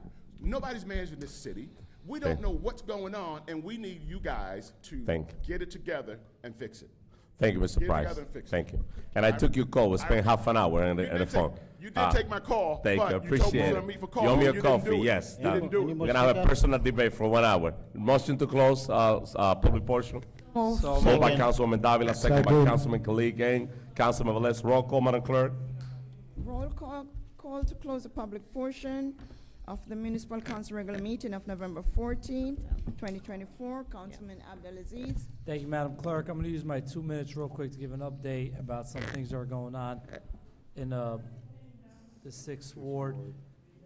Residents, please be advised and be aware that many roads are going to be closed because they are milling and repaving many roads in the Lakeview section and South Paterson. I want to thank the administration for trying to get it. They're getting it done, the engineers here, before the winter season, because if they didn't get it done by the end of this week or next week, these roads will not be repaved. So there is inconvenience. Please bear with the administration, the construction company. Hopefully by midweek next week, all these roads in the Lakeview section and South Paterson section will be repaved. So please be patient. And I know many of you have been texting me with when your road's complete, your satisfaction. You know, there are residents that are satisfied with some of the things that are getting done, and I'm gladly have the text messages to show. So my vote is yes, Madam Clerk. Thank you. Thank you, Councilman Abdulaziz. Councilwoman Cotton. Thank you, Madam Clerk. I just want to address a few of the speakers that was here. To Roger, the report was sent over several times to Community Improvement. I got the email back again that they are going to go to 265. And it was sad that a little baby came out of that house, that they were, you know, they boarded up, they break the door down, they board it up, they break the door. The only one that can do that is Community Department of Public Works, and they send it over. But I just want you to know, Roger, that I'm staying on top of it to make sure that besides the door being broken, all the debris that's in the back, to me, all that debris causes rodents, and they're running all up and down the street, and it's not safe for the houses that are right next to it. So I will, Roger, stay on top of that 265 Hamilton, because you saw me there the other day when I drove by. I'm thinking it's on the other side of the street, but I see where it's at. Also, Patricia McNeil, you know, you're right. People, you showed a picture of your mom or your grandmom, and no, she could not vote. And for those who did not vote, shame on you. Shame on you. We get ready to get in for a rough ride, shame on you. When things gonna start to happen, I'm not sure what's gonna happen. I gotta try to stay as positive as possible, because I'm not sure what's in store for us. I just wanna say also to Corey T, you talked about special needs. I know what it is to go to Trenton, 7:30 in the morning. So I think that the parents have to start getting back to going down there and forcing their hands, forcing the Board of Ed, State Board of Education, because right now, there's such a, I used to ask my son every day when he came from school, was your teacher in? Did you have a sub today? Because what you try to do, parents, you have to look at teachers. You gotta look at how they're absent. You gotta look at, I don't want my child in a class where the teacher's out every other week, because then you're not gonna learn. So I'd say to parents, please do your best to be more involved and come. And I can say to you, Cameo, you are there for the kids. And I wanna say to Corey, there's such a special needs right now that the Board of Ed has just an department just for homeless children. They have 3 to 4 workers just for homeless children, that they have to try their best to get them to school every morning and then get them back to where they live in. And they could be in Wayne, they could be in Fairfield, they could be in Teaneck, but they have to get them to school, they gotta get them back and to make sure that they're taken care of. I just also wanna say to, you know, there's just so much stuff that's happening, and for Elvis, you put everything out there for everybody. But and it's pretty good, because there's a lot of good stuff. I know, I'm looking forward to my Eric McKenzie gospel concert that's gonna be Saturday, November 16th at Creech Temple. You know, if you're not doing anything, come out, and you really will enjoy it, you will love it. I would just wanna say too, I didn't hear about, Zelly Thomas, I didn't even hear about that one, but the $2.4 million they sent him, no, that was Victor, that sent it back to the community development. I also want to say too, you know what, I find that we have to do our best to, Keys, you know what, you have spoken, I know what it is. I was a sharecropper. I know what it is to work sun up to sundown. That's why I can go as a councilwoman. I can work day in and day out, because I'm so used to it. I'm used to crawling on my knees and picking cotton. I know what it is to put in tobacco. I know what it is to climb the barn up there. So, you know, I just want to say, and I think of some of us, I know how it feels, but we still looked out for each other. And I know some people would say, I still have a heart for the people. You got to have it, because you never know when you look at them what they've gone through, what has happened to them, what they had to deal with in life in general, just being here. And, you know, and my daughter's a teacher at Kennedy. She's not a teacher, she's special ed. There's so many kids here that are living in toxic homes. They're living in bad homes. And so coming to school is about the best thing for them. And so when they come to school, they need somebody who cares about them. They need somebody who loves them. My daughter don't mind having the students who don't want to eat in the cafeteria to eat lunch with her. That's all they want. They need somebody to say, you know, we care about you. We got to be able to do that. So I'm not going to, and Michael Price, I do return your call. I do talk to you. But you know, and my thing is that even if we disagree, but I'm going to answer your call. I'm going to call you back. I'm going to call you back. And then nobody can't dare say, and you can, nobody can't say, if you call me today, I'll call you either today, or I call you tomorrow, or I call you the next day. But I do return calls. I do return calls, and I can say that. So, but we need more to do. And I don't know about that Paterson app either. But we need to figure out what's going wrong with that. That things are not getting, that should be answered, that are not getting answered. With that being said, I need some more stuff to say, but we need to go to our special meeting. Madam Clerk, my vote is yes. Thank you, Councilwoman Cotton. Councilwoman Davila. So, we do have to go into a special, so I can't address everyone that spoke today. But I'm gonna say this. I don't know who likes for someone to come and start yelling in their face and thinks that they're gonna get a good reaction, okay? Or to call someone a liar when you can show proof with a phone, with text messages, timestamps, when you return people's calls or their text messages, all right? So it saddens me, because the last phone call that was made to me, yes, that is correct. I was not able to answer. But my God, to say that you never get approached, that's wrong. But with that said, that's all I'm gonna say about that. The proof is on the phone. That's all I'm gonna say. So to everyone else, you know, I understand a lot of the concerns, you know. I appreciate people coming, putting forward, you know, what their concerns are, something nice to say. That's good. If you don't have nothing nice to say, that's okay as well. That's your freedom of speech. You're able to come here. I just need you to know, as I've approached many of you know me, you have a direct connect to me, my personal cell phone, not the city, my personal cell phone, okay? And for those that don't know, if you're calling the city phone and it's full, I don't have a phone. I've been waiting for a few months, okay? So with that said, you know, I'm just gonna leave it at that. I'm not gonna address anyone else. My vote is yes to close the public portion. Thank you, Councilwoman Davila. Councilman Jackson. Thank you, Madam Clerk. Today is a record. First person I've ever had come to the podium in opposition of me that way, which is great. Because I mean, Brother Price, I answer everyone's phone call. In fact, I got in the elevator with Ms. Farrar, and she failed to mention anything about some concerns that she had about what I was doing. Let me be clear. I don't have any family members. In fact, I wish I had a family member that did lawn, so I could have my own grass cut. But I don't have any family members who owns a landscaping company. What some of you used to see, I purchased a lawnmower and weed whackers and chainsaws. We used to go around with this the Mike Jackson RAP, Residence Assistance Program, where I paid people to work. I paid guys to cut grass, to blow the leaves. I never, ever, if you could find somebody that says that I took a dime from anybody in doing such, we did the health center on Clinton in North Main. I left the van in the parking lot, which was locked up. Somebody jumped the fence, broke into the van, stole all the equipment, and I have not replaced it.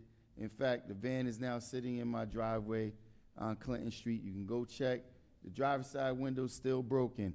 I don't have a family member who does lawn work. I don't know where you got that information from, but is incorrect. Brother Greer, see, if we were concerned about the neglect that we get from these landowners, we would force them to place their home addresses and their phone numbers on the property cards.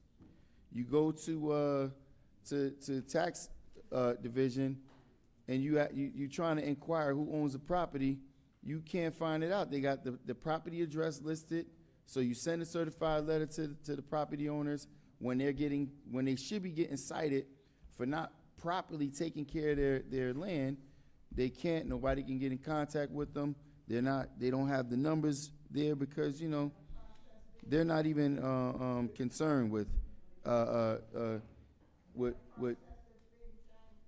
they're not even concerned with holding those people accountable. They're more concerned with holding the residents accountable for things directly. Now, Ms. Patricia McNeil, you're absolutely correct. The property on Heldon Ave was stolen from the church. Then across the street now from across the street from down up the street, you see that illegal car lot is there. Those trucks are being parked illegally. It doesn't fit into the zoning requirements of the neighborhood. It's been addressed with the city attorney. He's allowing it. It's on deaf ears. The administration has not issued. In fact, they're fighting against the personnel, the city personnel, like Mr. Dave Gilmore, that's trying to do the right thing. That's no surprise. It's been going on for how long? When the Art Factory had 160 tickets written, they go into the courts and have those tickets arbitrarily abated. Brother Ubias, Victor Ubias, I'm extremely appreciative. I mean, the condescending attitude, I mean, if anything that I'm saying is incorrect and is not true, then place it on record and I'll provide the necessary documentation. The property that was formerly owned by the church that we're still fighting, I'm helping with acquiring an attorney, there's a tax sale certificate that was purged by this council. It's been acknowledged by the Corporation Council. So what they're talking about, I have no idea about trying to negate the facts. But Brother Ubias, I'm extremely appreciative. Thank you for helping me with this young lady, because obviously this municipality, the administration has no concern for the neglect and the poor treatment to tenants and residents within the city. The alarming rate in which people are being evicted with exorbitant rents at $2,200, at $2,300 in fully subsidized apartment complexes. You know, I had the pleasure of spending an evening earlier today with this young lady, a single mother, 2 daughters. Her daughters are A students, one in high school, one in grammar school. This young mother, she spent 1 year in high school at Eastside. She didn't finish. She went to Job Corps, put herself through college, got her associate's and her bachelor's degree, and she's struggling like crazy. She had a job she had a very good, well-paying job. She lost her job, had to start collecting unemployment, and the landowners are taking advantage of her and just showed up at her house, not posting notice on the door, not doing what they're supposed to do, what's required by the court, giving her ample time to understand what circumstances she's facing. They show up there with a constable and new locks to change the locks on the doors. This is how our residents are being treated. So I do appreciate you, and I will be speaking with you, because in the meantime, these same rogue landlords are illegally charging for parking, and this council, the council president, the item that I wrote, he decided to remove it because, it needs to go through the process. But yet, you saw in last week's meeting, 2 directors come to the podium while another council person tried to call the director a liar. She stood her ground and said, no, that's not correct. I never saw the item. In fact, myself and the other director came to the council to request for it to be removed. Not only did they not remove it, they moved it later on in the evening in the quiet of the dark to get the support the fifth vote, which Councilman Udine now claims he doesn't want to support it, but he was the deciding vote the day that the item was moved on the first reading. So pay attention to what's happening, people. They're playing a game up here, supporting something one day, then the next day coming up with all kinds of excuses. The director came to the podium and said she never saw the item, but my item gets removed. My item, by the way, helps the residents who are illegally being targeted and charged for parking, that have been being charged for parking for well over 20 plus years. And it says clearly on the zoning ordinance that landowners are not capable of charging for parking unless certain requirements are met, and not one of them have met those requirements. And that's definitely facts. Brother Price, I know it may feel daunting. I know sometimes it may feel as if the task is too heavy or your concerns are going on deaf ears, but trust me, it's not a waste of time. Because every time someone like yourself comes up here at the podium, all you're doing is properly informing the public on what's not taking place here. So please continue to do what you're doing.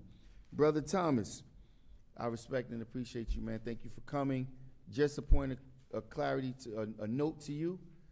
While you're here, the chatter of why was there item that you came in support of put on the agenda again because certain members requested for it to be removed, and they're already trying to figure out if it's going to be removed again, because see, here, doing the right thing is not what the agenda is.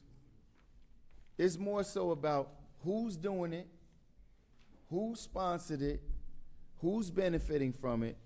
And as you saw, if you guys watching council meetings in the last couple of weeks, you have council members working on behalf of the developers, carrying their water.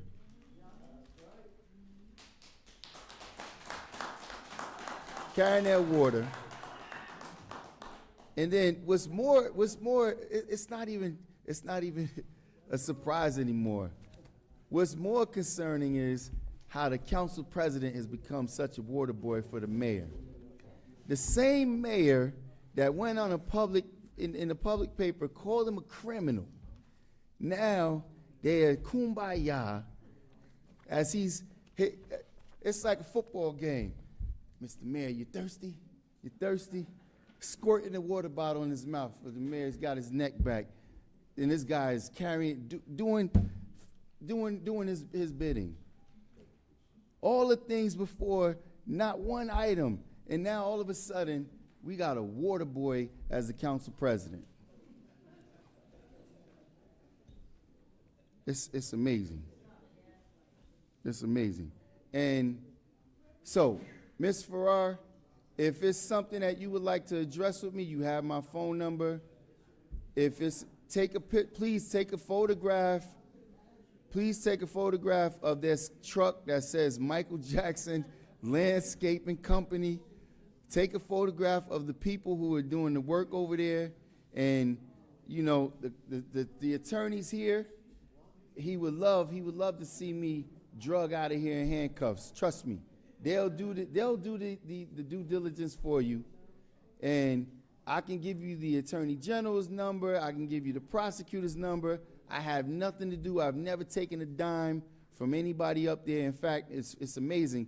240 units, and you're the only one here today talking about I'm the person that's doing something incorrect up there. In fact, I pushed for the pilot extension, while various members up here saying it was stupid. No. Talking about how Brook Soap is not worthy of a pilot extension. That's a lie.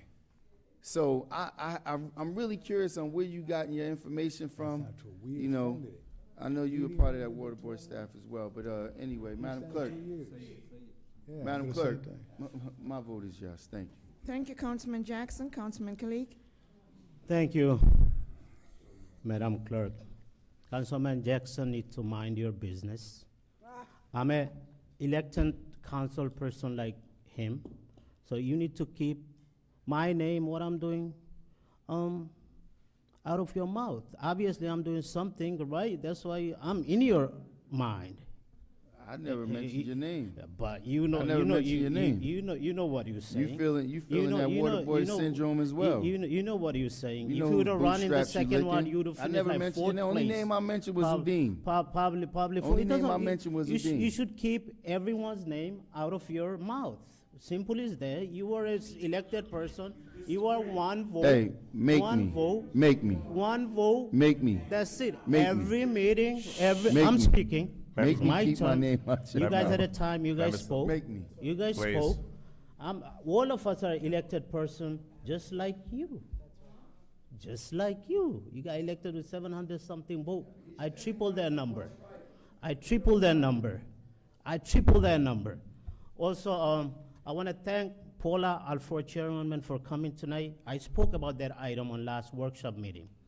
I'm totally against even doing a study. This resolution is supporting, giving our zoning board to do a study. That section of Stony Road, section of Paterson, it doesn't need redevelopment. It's a beautiful section. Carlisle Avenue just got repaved. Caldwell Avenue, top of the Caldwell Avenue got repaved as well. We have 1 and 2 family, beautiful, owner occupied. I mentioned that before. Almost every house is owner occupied. The owner's living in the house. That's why that section of City of Paterson is beautiful.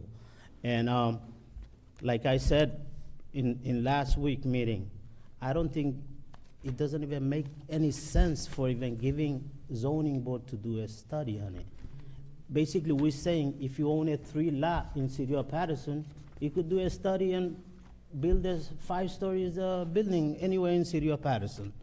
For us, voting yes on that item, I think do the same thing. If you own a 3 lots in City of Paterson, do a study with zoning board and build a 5-story high building. That's basically what I'm saying. Also, I want to thank everyone for coming tonight. To close the public portion, my vote is yes, Madam Clerk. Thank you, Councilman Kalik. Councilwoman Mims? So, to the public that is present and those that are watching, I always have to commend you for taking time out of your busy schedule for being here. Last week, I was not here. I was on vacation, a much-needed one, but I am back and ready to serve.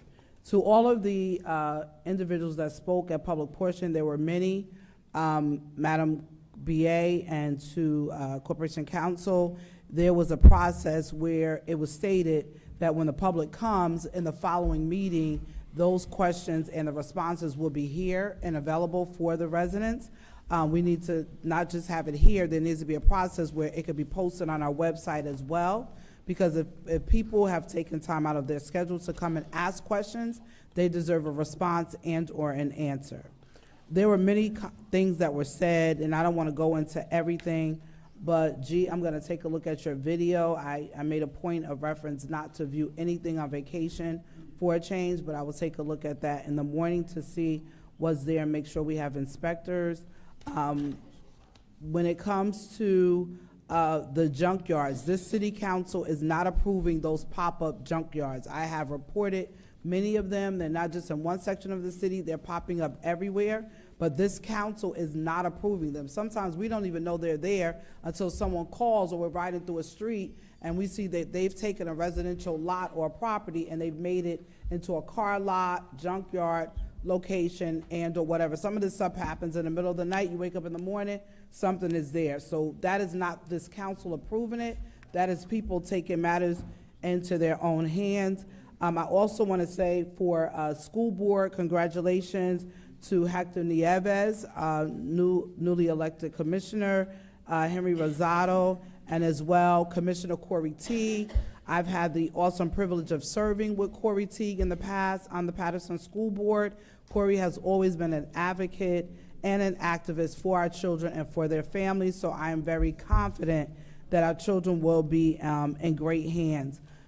I spoke to Ms. Black in regards to her vigil. I wasn't here, but from now on, I told her make sure I'm aware, and if I'm not present, that I'll make sure there is representation. I want to say in regards to the item that Councilman colleague just spoke about, I absolutely agree with you. I am not supporting it. First and foremost, as a former planning board member and someone who is certified in land use laws, it is not in the purview of the city council to shift the master plan agreement. Every 10 years, the master plan agreement is done and reviewed, and we're able to change it, amend it, remove, or anything. That is the time when these type of situations occur. And then what happens is sometimes they play with words and say, it's only a study. We're just doing a study to see.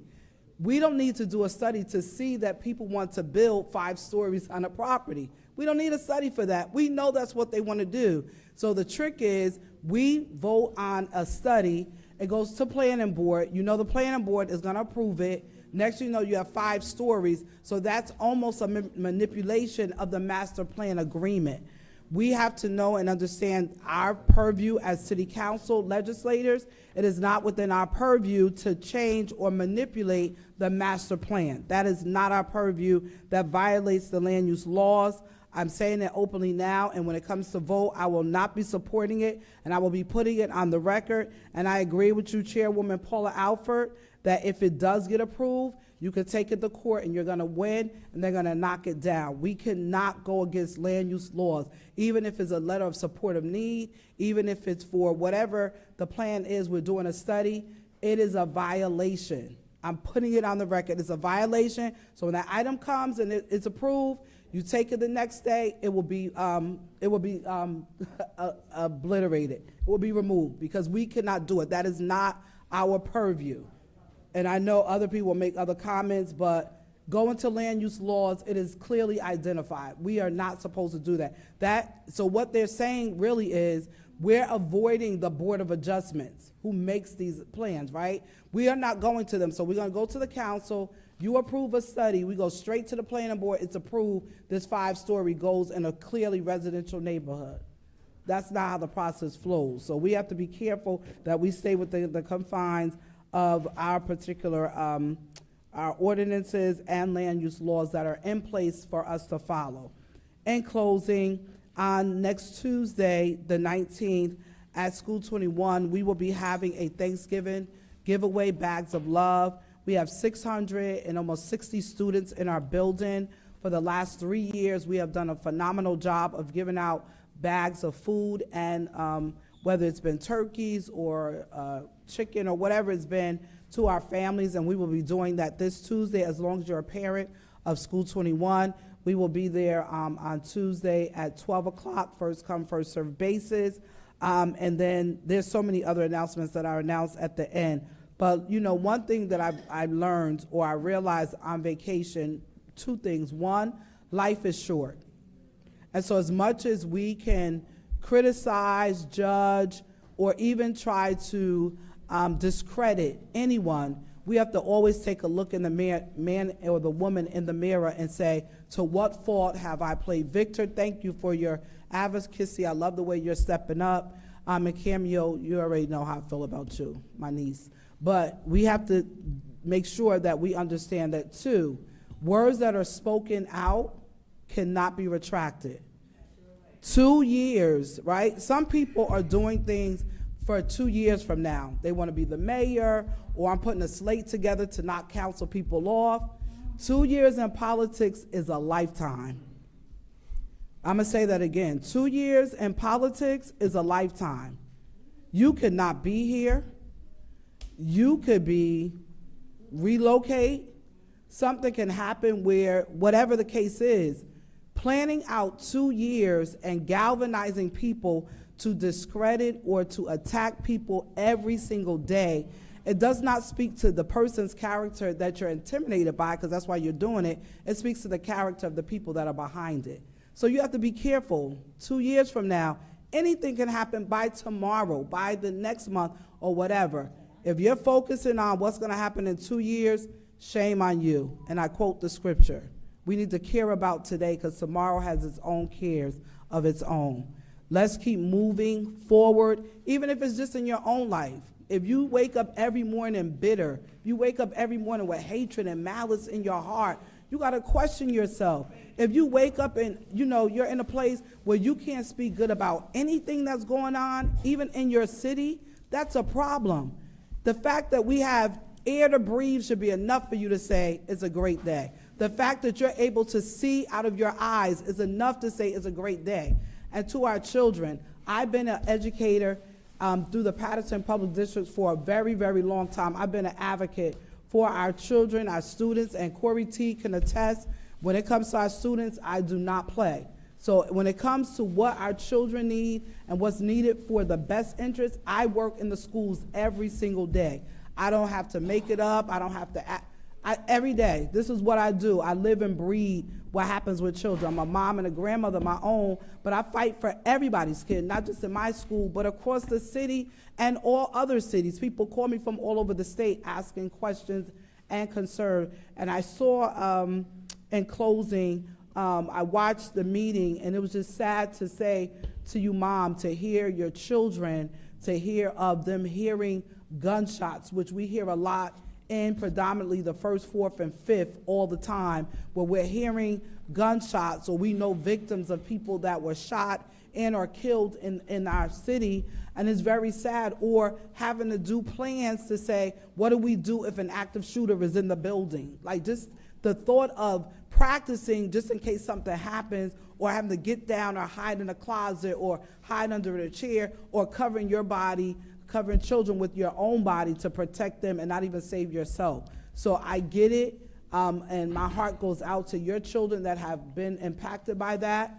And I would recommend, since they are school-age children, that you go to Perform Care. It's a very great resource where it provides free counseling to our students in the city of Paterson. But if you go to Perform Care, reach out to them. They do virtual and in-person counseling for anyone. And I normally know the number, but it's an 877 number. If you go up Perform Care New Jersey, it'll pop right up. And to anyone that's dealing with any of these traumatic experiences here in the city of Paterson or abroad, please reach out and Google Perform Care New Jersey and use that as a resource, because one traumatic experience or one even sound of a gunshot will impact your children for the rest of their life. So make sure you do that. Madam Clerk, as always, I am here to do the city's business, not to argue with anybody. I am not going back and forth. And I want to put it on record that I don't wish the demise of anyone. I don't want nobody to go to jail or get in trouble. Like, I don't even laugh at those things because it's very serious. So I am here to serve, Madam Clerk, and is glad that you are back and feeling better. I'm glad to see you, and my niece Crystal looks amazing. My vote is yes to close the public portion. Thank you, Dr. Mims. Councilman Udine? Yes. Thank you, Madam Clerk. Good evening, Paterson. Good evening, those who are here in the chamber. So, commissioners from Paterson Board of Education and 2 of the commissioners elect here in this chamber as of now. And Commissioner Teague, you are a strong voice for the special education when you were in the Board of Education, and we saw that.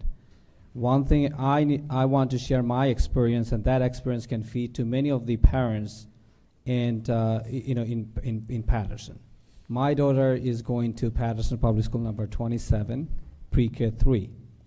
So at school number 27 and all the elementary school, they start at 8:20 and they end at 3 o'clock.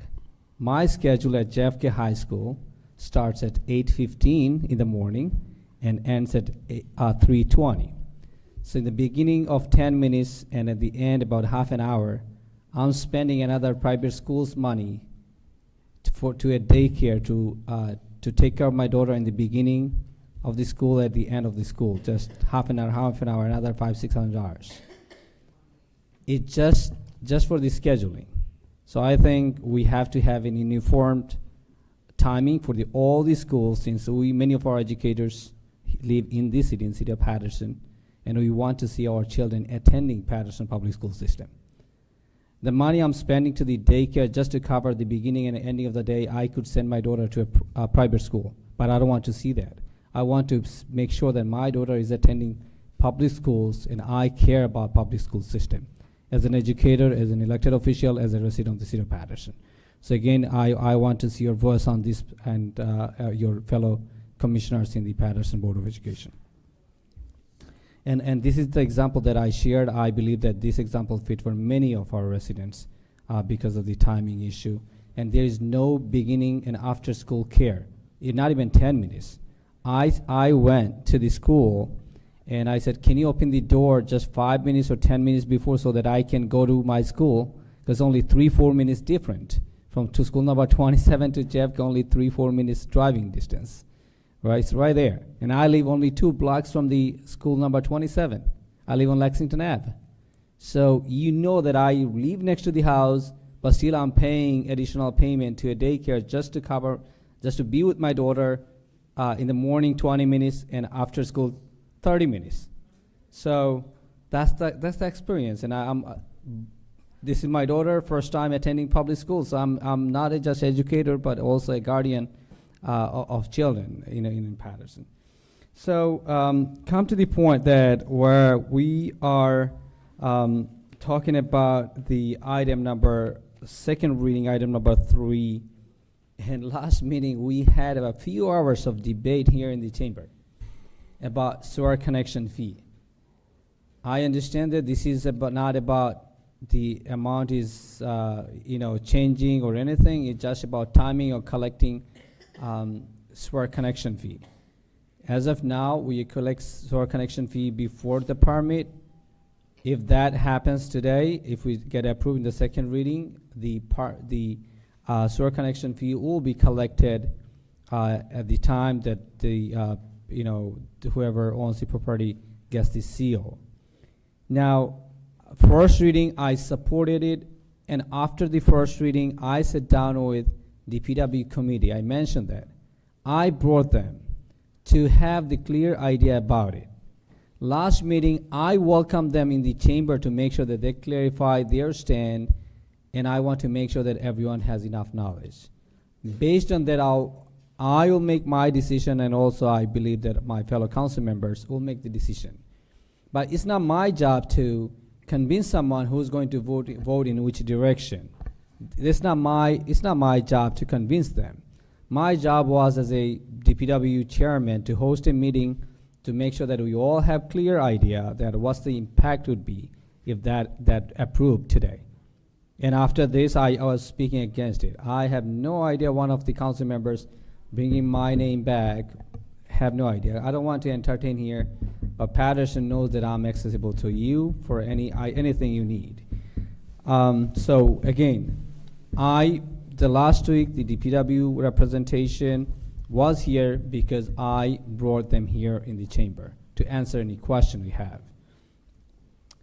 Regarding the item number 42 about non-carceral call, mental health issue, I have no idea where council members got the news that which is going to be removed. When we brought it, and I don't know, someone can clarify me on this. When this item was in one of the workshops about a month and a half ago, the Public Safety Committee said that was not discussed in the Public Safety Committee. Once it's discussed, so I don't know. That's what I'm trying to express to the people. That was not discussed in the Public Safety Committee. Respectfully, we removed this item from the workshop about a month and a half ago. This item came back to the workshop last week. Who brought it back? It was on the agenda. What does it mean to me is that was discussed in the Public Safety Committee. So if it was not, then why was it there? Why are we entertaining? Why we are entertaining this item and bringing the representation here? It's not people's fault. It's not my fault. As a sponsor, I don't want to see the same nonsense that we repeated a month and a half ago. If you don't vote against. Vote in favor. Let people to know where is our standing. My point is, I cannot, as a sponsor, to see this is coming here, and you are saying it was not discussed. It was not discussed a month and a half ago. That's why it was removed, and I gave my agreement. Okay, that's fine. Let's have the discussion.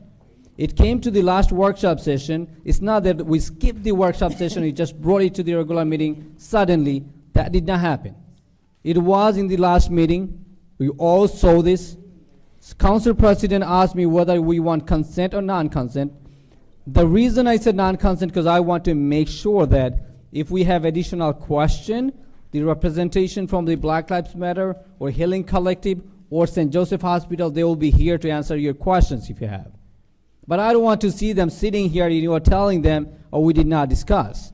I don't want to hear that. Council President, my strong stand is, I don't want this item to be removed. I want this item to be voted. Whether voted down or up doesn't matter, but it should be voted.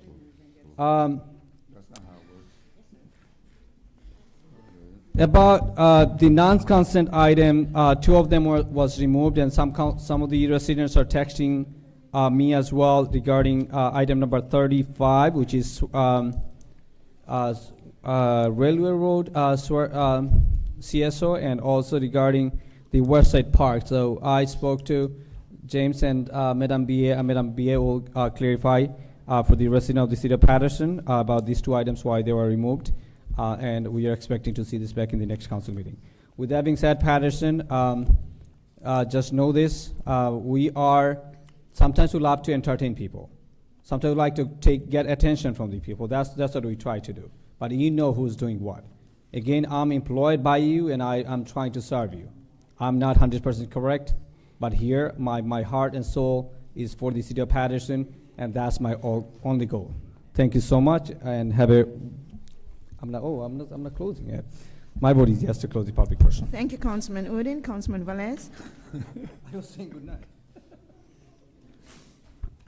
All right, so there's, thank you, Councilman, for that coffee. Madam BA, there's a big concern regarding Mr. G. Greer about the abandoned property not being bought up. About 2 years ago, we have a bought up crew in the city of Paterson. They used to go out, report all those those houses are abandoned, and they used to board it up.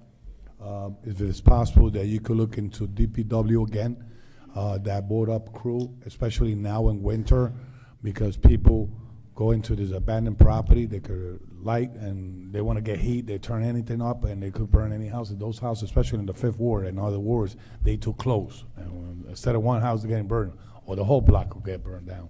So can you look into see we could have that board up crew back in place for this type of calls, especially when it comes up to and just keep in mind, resident, this is not free, that they're getting the board up free. They put a lien into the property, and before they sell that property, they have to pay those liens. So, and I recall there was a $2,000 lien to the property, even if it's one window.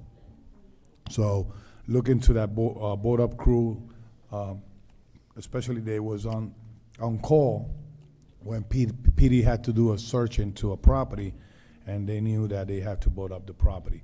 And they called DPW at that time, and they bought up the properties. Let me say this, you know, when it's up to us, the council, and to defend the faith base of the city, we do so. We do so. We get items that we see, like, for example, you remember Councilwoman Lavila when we saw those churches getting a tax lien, and we pulled them all out, and we didn't even vote until they didn't correct those. Yeah, you remember, Councilwoman? Yes. And we pull it out because when they give us the list of the tax sales certificate, we see property, nonprofits, we see churches, we see a lot of people that we know, and they are nonprofit, and we had to put a hold to clarify that list until we move forward to put it back into agenda to a vote for tax sale. But yes, we do that. We defend faith-based organization, and we stand with them, you know, and we encourage the faith-based pastors, evangelists, minister missionaries to go out and do some work with us, and to see we could save more people and the church could get filled, and then you know, it would be nice too, right? Both ways, goes both ways. I don't know, had Mr. Olivares did not say nothing that I could answer back. Ms. Campbell Black, I will take care that situation that you told me about, the taxi office. There's supposed to be no cars parked in Market Street for delivery because it's not a taxi stand. It's not a taxi stand. They have an operation of office only, a base. And I believe it has a CO for that.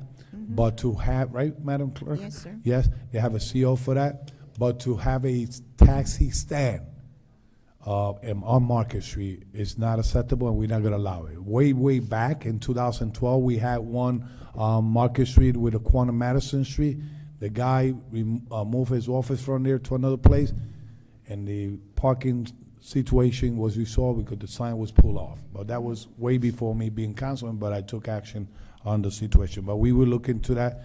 I will send a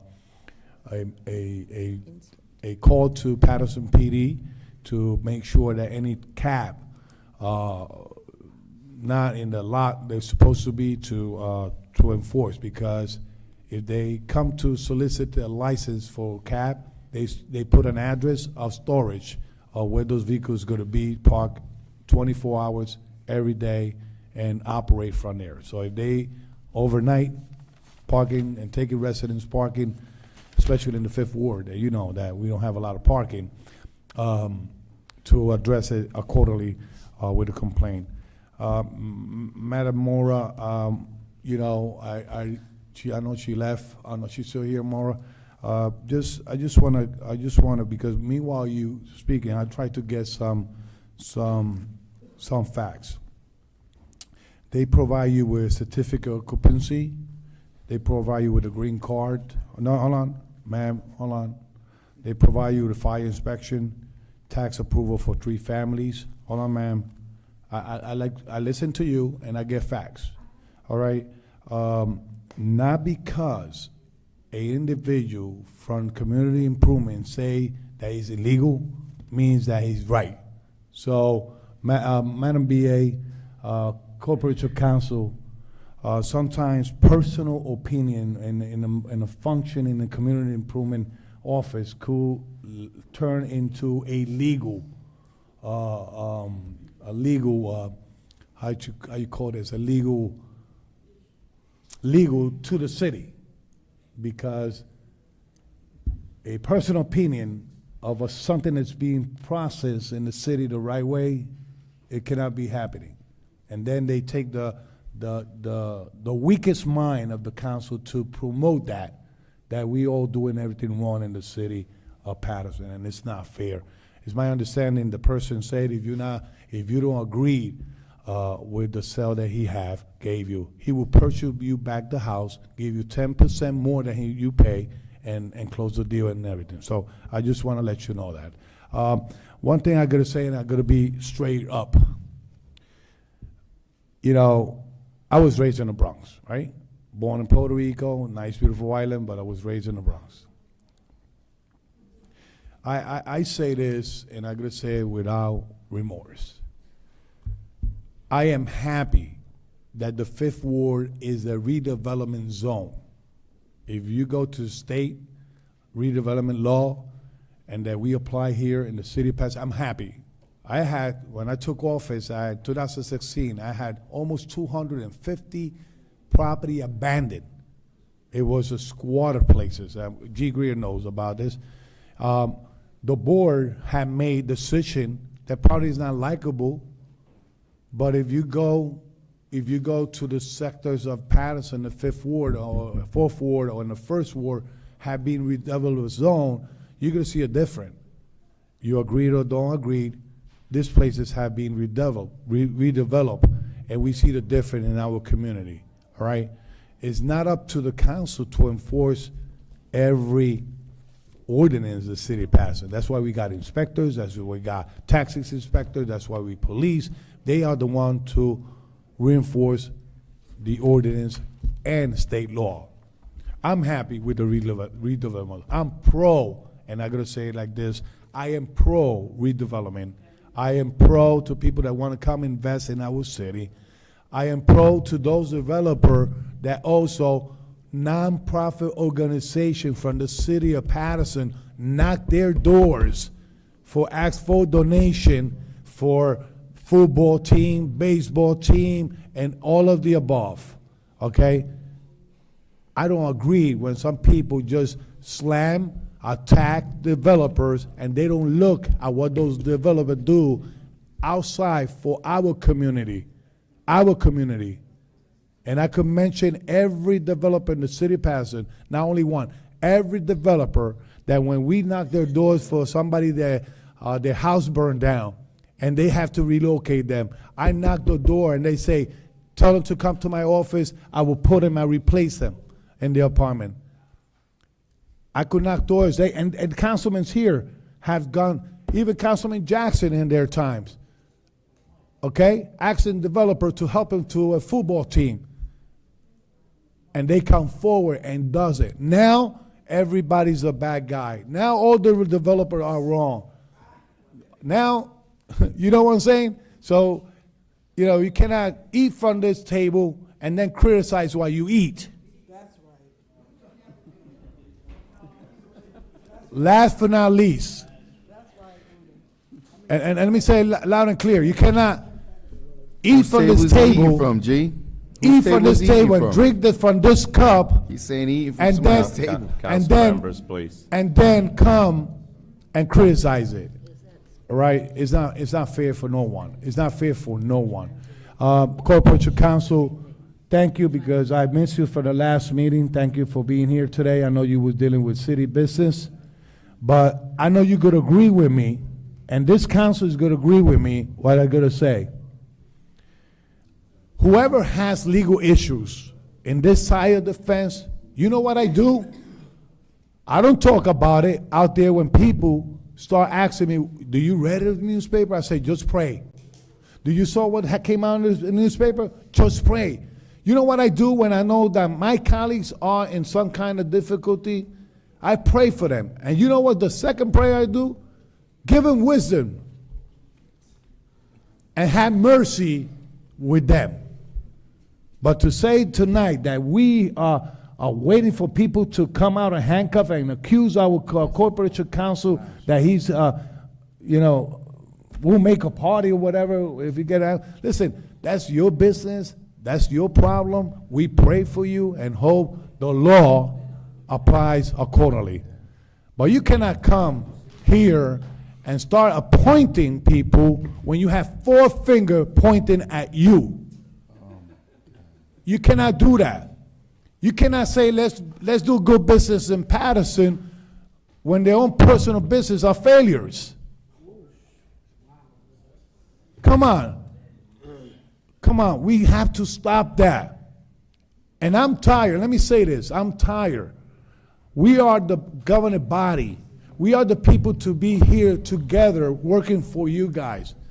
If Mr. Olivares comes to that podium and bring concept to work together to curfew the crime, to curfew and keep our city clean, we will sit down with him and we do it.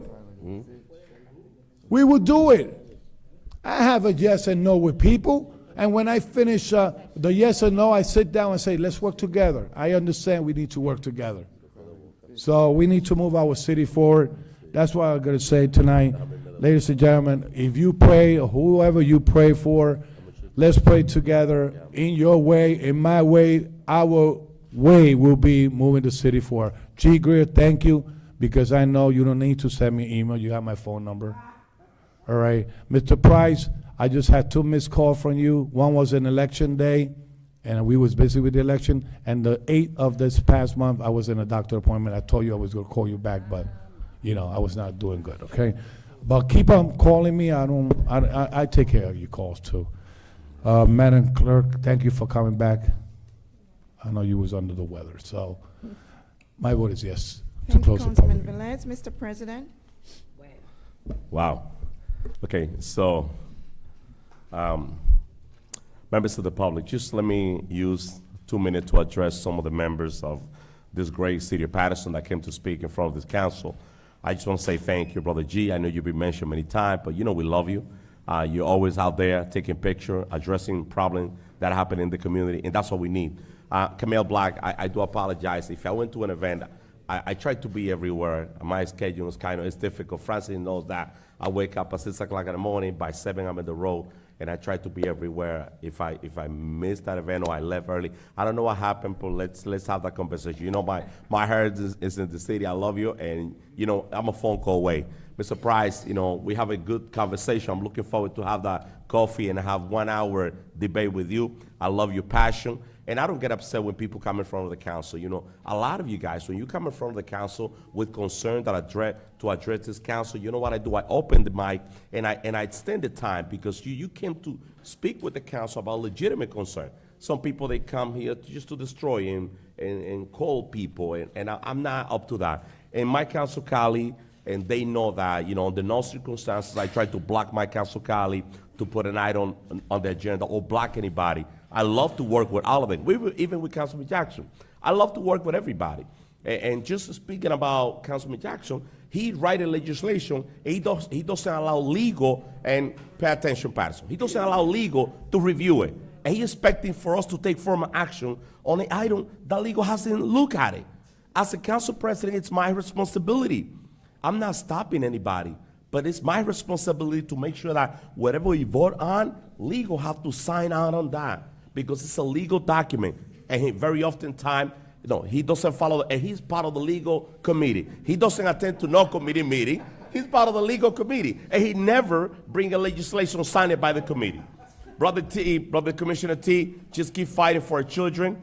More parents have to get involved and go to Trento. Just keep doing a phenomenal job. Once again, congratulations on your re-election. Just keep doing the job. So going back to this council member, there's a process in place, Paterson. How are you expecting us to take a formal action on a matter that haven't been vetted through legal? And he do that very often time. And I assign him to legal committee just because of that.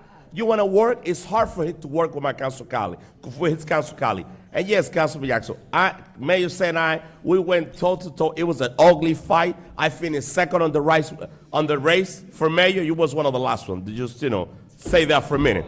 So I finished second on the race, second highest vote getter. But let me speak, Council. Just give me a minute. Just give me a minute. Listen, I love the city of Paterson, and I could do this all the time. I love the city. Now, he calling me the water boy. Give me a minute. He calling me, I love that title because when I became the councilman of the Third Ward is a better place because Alex Mendez is the councilman of the Third Ward. Eastside Park totally renovated. East 37 hasn't been fixing over 40 years, it's done. We're fixing River Street. Now it's getting better. He calling me the water boy, right?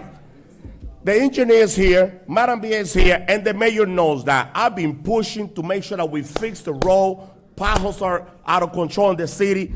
On this agenda, Paterson, let's talk about politics. Government, good government. We're investing $1,859,463, almost $2 million to resurfacing a lot of the road. I've been pushing for that. Me, as council president, I've been pushing. He knows that, and the mayor knows that.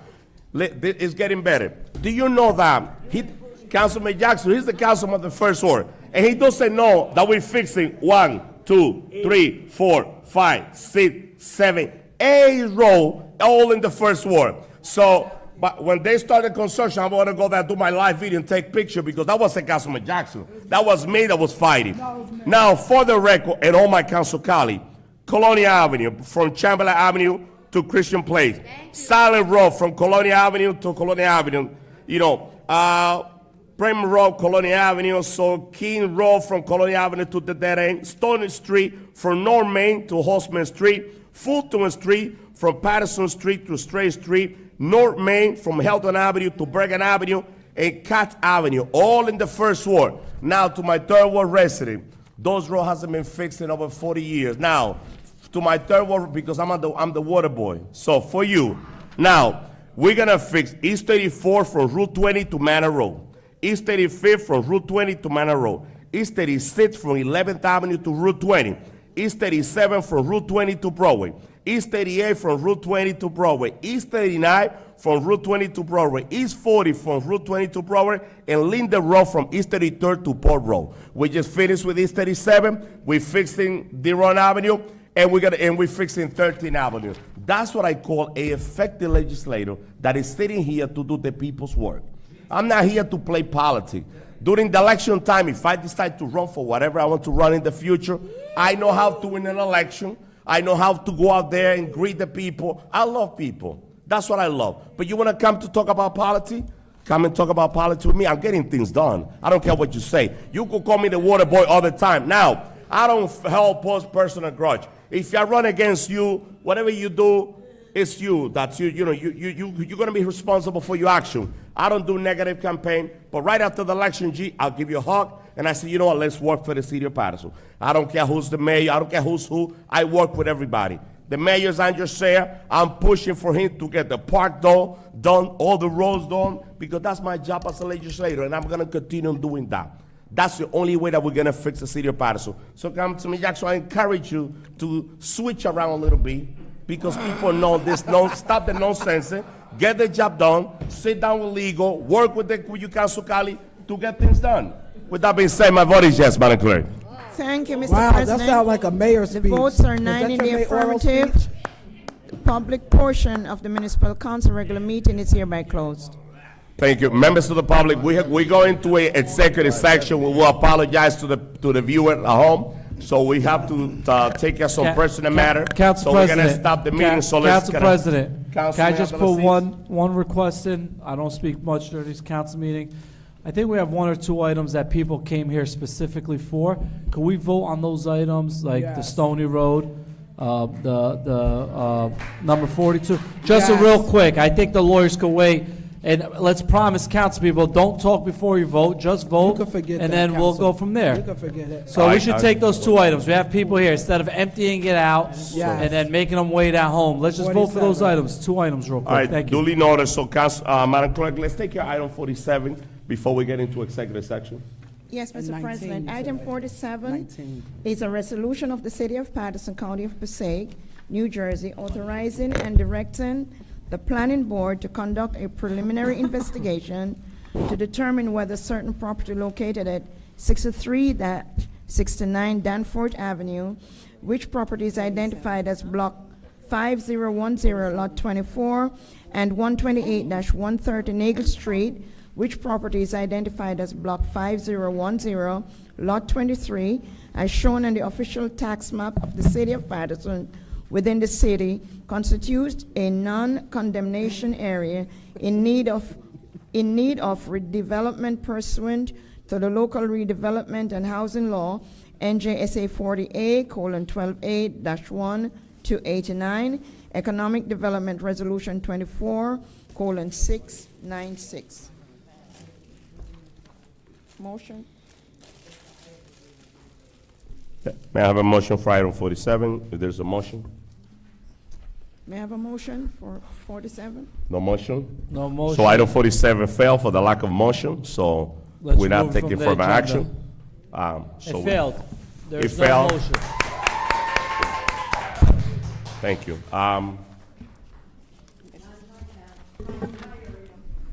Yes. Council President. Just a minute, Councilman Jackson. So, That's called people What was the power. second item? so the second item was item number 19.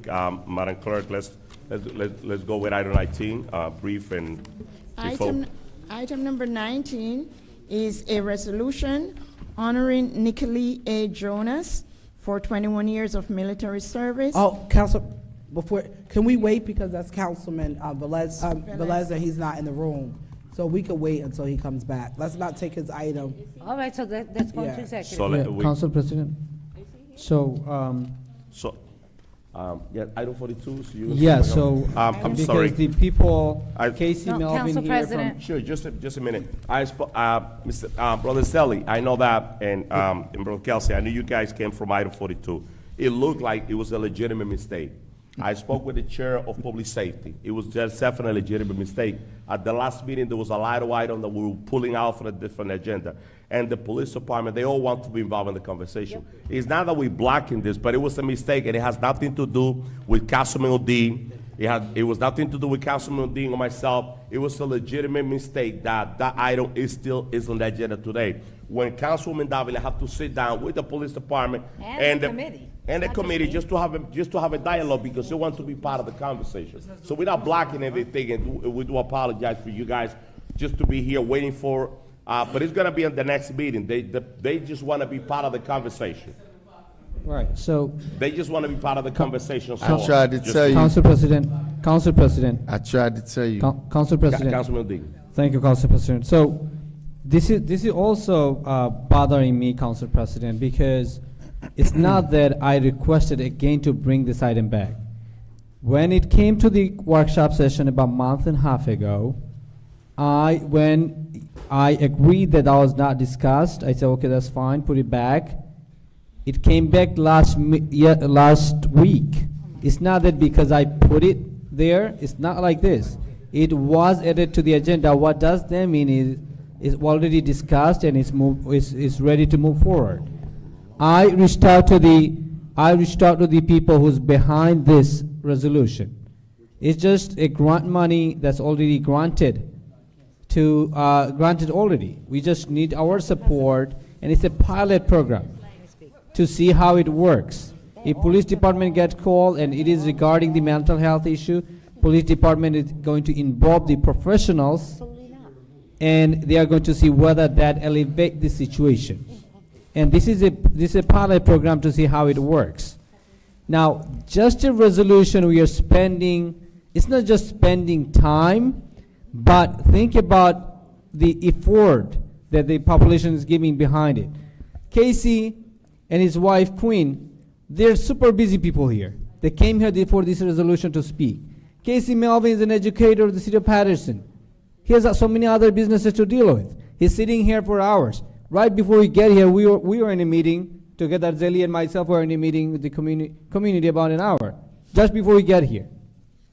But we all are kind of, all are busy. It's not just we council members are busy. We brought them here because they want to make their voice heard. If we have additional question, they can answer the question. We need to apologize for our mistakes. And we have to expedite any items come to the council. We cannot just bring them here and tell them there was the excuses. Council President. Council President, I asked for the floor. Council President. Okay. Thank you very much, Council President. So, there are individuals on this council, right? If you want to get things done, you should speak to your council members, right? There's a process. There's a process. I am the chair of public safety. I have the vice chair, Councilwoman Mims, Council President, and Councilwoman Cotton. This did not go through the committee. All I'm saying is I want to read more about it in committee. This is the process. It goes. So when a council member has something that they send it to its appropriate committee. The committee discusses it and it brings it here. It comes to the council for a workshop, and there's discussions and presentations done there, and on the regular is when we take action, okay? So all I am saying, this is going to go back to committee, we will discuss it, and it will bring, and it will, I am not addressing you right now, I have the floor, and I am just going to say right now, as the chair, that item is being pulled. Thank you very much. Council President. Council President. Council President. Council President. Council President. Councilman Velez? Yes. Council President. Thank you, Council President. And then Councilman. Thank you, Council President. Council President, thank you. Mr. Kevin Marvin Casey,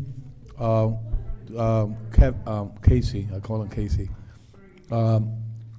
G. No, Casey and Sally Thomas. Marvin. Last time this was brought up, I had a conversation with Mr. Thomas, and I recommend that I was reading all of it, and I recommend that to have a meeting with Public Safety Director Special and the committee, and that was way back. I don't know. I don't sit in that committee no longer, right? They removed me from there. But I recommend that the conversation to bring you guys to committee and discuss it and then bring it back into us. You know, there's some worrying there that needs to be fixed. There's something that we could add more to it that's supported if we go to the proper channel. And I said, Councilman, I said if to bring it to committee, but not to committee by itself, with you guys, sit with the committee and explain it from A to Z, and then move it forward. That's what I asked the last time. Is here, I don't know if that meeting happened. I don't know if you guys meet with committee and the public safety director. If it haven't happened, I would encourage the chair of public safety to reach to you guys and sit together, and then after it's discussed with you guys in there, not just them, with you guys, because you guys are the one writing the resolution, then come to the agreement and then release it from committee, and then we could take action on it. That's my recommendation. And then nobody had to say, we didn't hear you, we didn't put this on the table, and this and that. Because right now, there's two groups, committee and you guys. But those two groups had to come together in committee and discuss it, and then release it from there to bring it to us. That's the process had to be done. Councilwoman But Mims. yes, I apologize on behalf of Councilman Councilman Udine to bring you here without discussion. Councilwoman Wait, Mims. point of order. No. Councilman, you Someone is listen. apologizing on my behalf for what? I have Councilman Mims, Councilman Jackson, and then you're next. Please, before we go, Councilman Mims. Yes. So For what? You said we had to apologize. No, This was the- that's the misunderstanding. I don't want anybody to portray in the wrong way. Councilman Mims. I'll just say this. This was stated previously. I am making the request now on the floor that this is, one thing, Public Safety Committee meets all the time. So I'm putting that request now that this item is given to the committee so that we can get the input from our public safety officers. And it also should be an invitation to those community groups that are involved in this particular item, so that there can be a gain of understanding of what this actually is about, right? Because the item that we have before us, it doesn't really give the nuts and bolts. So does this require additional work from our dispatch department? Do we need to involve the unions of dispatch to say, if this is a grant crisis situation, we have to reach out to certain entities? How does that look when it comes to our dispatch center, all of that stuff that is beyond our control? But I'm gonna put it on the record, we have it here before us, that this goes to the Public Safety Committee, our next meeting, so that this item is not, where it is today.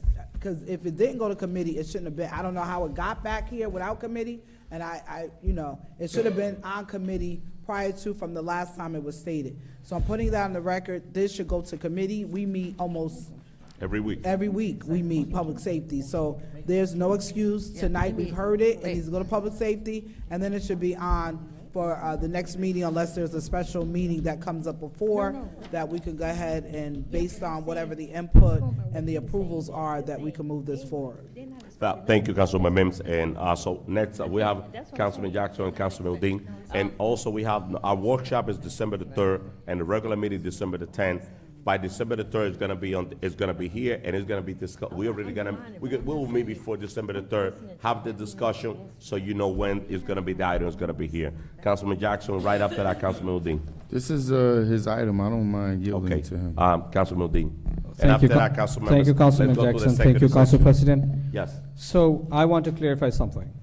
It's not that I skipped the committees and just brought it back again. I want the community and the people on the behalf to know this. This item was presented about a month ago. That was removed because the committee wants to review this item. When this item was brought back to the agenda last week, I did not request to bring it back before we have the discussion. It was brought back to the agenda. How did it come? That's my question. Now, my council colleague Velez said, I brought you here. I brought you here because this is on the agenda. Last week it was on the agenda, and it's coming to the regular meeting today, so I definitely need to bring the people who is behind it. And I did my part. I did not expect that the committee did not sit down. How do I know? I'm not in the committee. That item was brought back to the agenda. It means that was discussed already. And whoever brought back without having consultation with the committee, someone needs to be responsible for this. because we cannot play game like this with the community. That's all my stand. That's all my stand. I'm not saying anything. I never break the law that I don't skip the process. That's not my stand, never. The process was going to the committee meeting, and when it was brought back last week, my assumption was it was already discussed and committee is satisfied to move it forward. And they put it back. Council President. Council President. So that's what I'm talking about. If you just portray like this, a council member just brought the community here without consultation, why do I have to consult? I did not request again, I was just waiting for the committee to give a pass, and it'll come back, and it came back last week. Thank you. Thank you, Councilman Dean. Councilman Khalid and Councilwoman Cotton, right after. Thank you, Council President. What do you mean? Um, I gave him you said you don't want to talk. I said I yield to him. I think as a council member, You we need understand to what yield stop means? playing. No, I We need to understand. stop What does playing yield mean? games. What is yield? Everyone knows the process. For us to put any item on the workshop, Right after it the need to go to the committee. It was on the workshop before it even went to the committee. So we need to stop informing the constituent the wrong thing. Everyone knows the process, but they still will do what they're gonna do to create some kind of chaos out there. I put item on the agenda. I make sure it goes to A, B, C, D, whatever it needs to go through. This item never went through the process. The first time it came in, it didn't go to the committee. Somebody put it on the agenda. So all of us know exactly what's going on. So stop playing games, people. Another thing I want to mention, I see our corporation council signature too on this resolution. So did he check that, did he go to the committee or not? Or did he bat it? No, I'm gonna ask them. I need to know that answer as well. In this item 42, I see the corporation Right. council's signature in here. Councilwoman Cotton. Thank you, Council President. I just need to, I'm reading the resolution and I'm trying to figure out, and I know it's about applying for a grant. Now. So why did he need a resolution? Right, that's what you need. You need a resolution for the support. Because most of the time when you're applying for a grant, you gotta have a resolution. Supporting. It's a private grant, we got it, and all you're saying that you as a city support these initiatives happening. That's it. So you don't need the support for the police and the fire department? How not? Because, but I don't know why not, because if somebody calls and has a crisis, who's gonna, how are you gonna know that it's a crisis if you don't get a call from somewhere else? If you don't get a call from the police department that there's a crisis going on in someone's house, how would you know if you don't get a call from the police department or the fire department or the EMT or whatever? That's what I'm trying. And so that's what the question is, I think.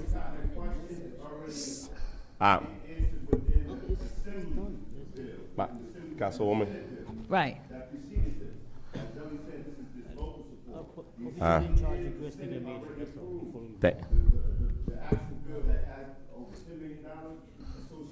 Thank you. Councilwoman. So why would not the police have, What is that bill? yeah, why would they not? Council members, They need to- I think Councilwoman they- have the floor No, right no, after that. no. We have Councilman No, Jackson. but I'm saying, I hear what you're saying. It was a bill passed in the state already, for this. So you don't need no help from the police or fire department. They need it, Councilwoman. Okay, Council President. I know what's the problem. Okay, I hear you saying, yeah, you already We got gotta the go grant, through you just UI need the 19, paperwork. they go to executive session. I understand, you Councilman. got the grant, you need the paperwork. Thank you, Council. Councilman Jackson. So this is why it's very important for members of the community to pay close attention to what people are talking about, what they're doing. Because the amount of lies and rhetoric that's spread amongst this council is a poison that's killing our community. The police department has already came forward and vowed to support these organizations in their efforts. They don't need to be in a meeting to revisit whether or not they're gonna support them. This is an additional source or, you know, a reclaim of what they're requesting for the council support. But pay close attention. Pay close attention to Brother K. If You already know. So now that the meetings are once a month, it delays things even further. But 3 months ago, the day before a council meeting, the administration brought up some items. Never went to committee, never was reviewed by council.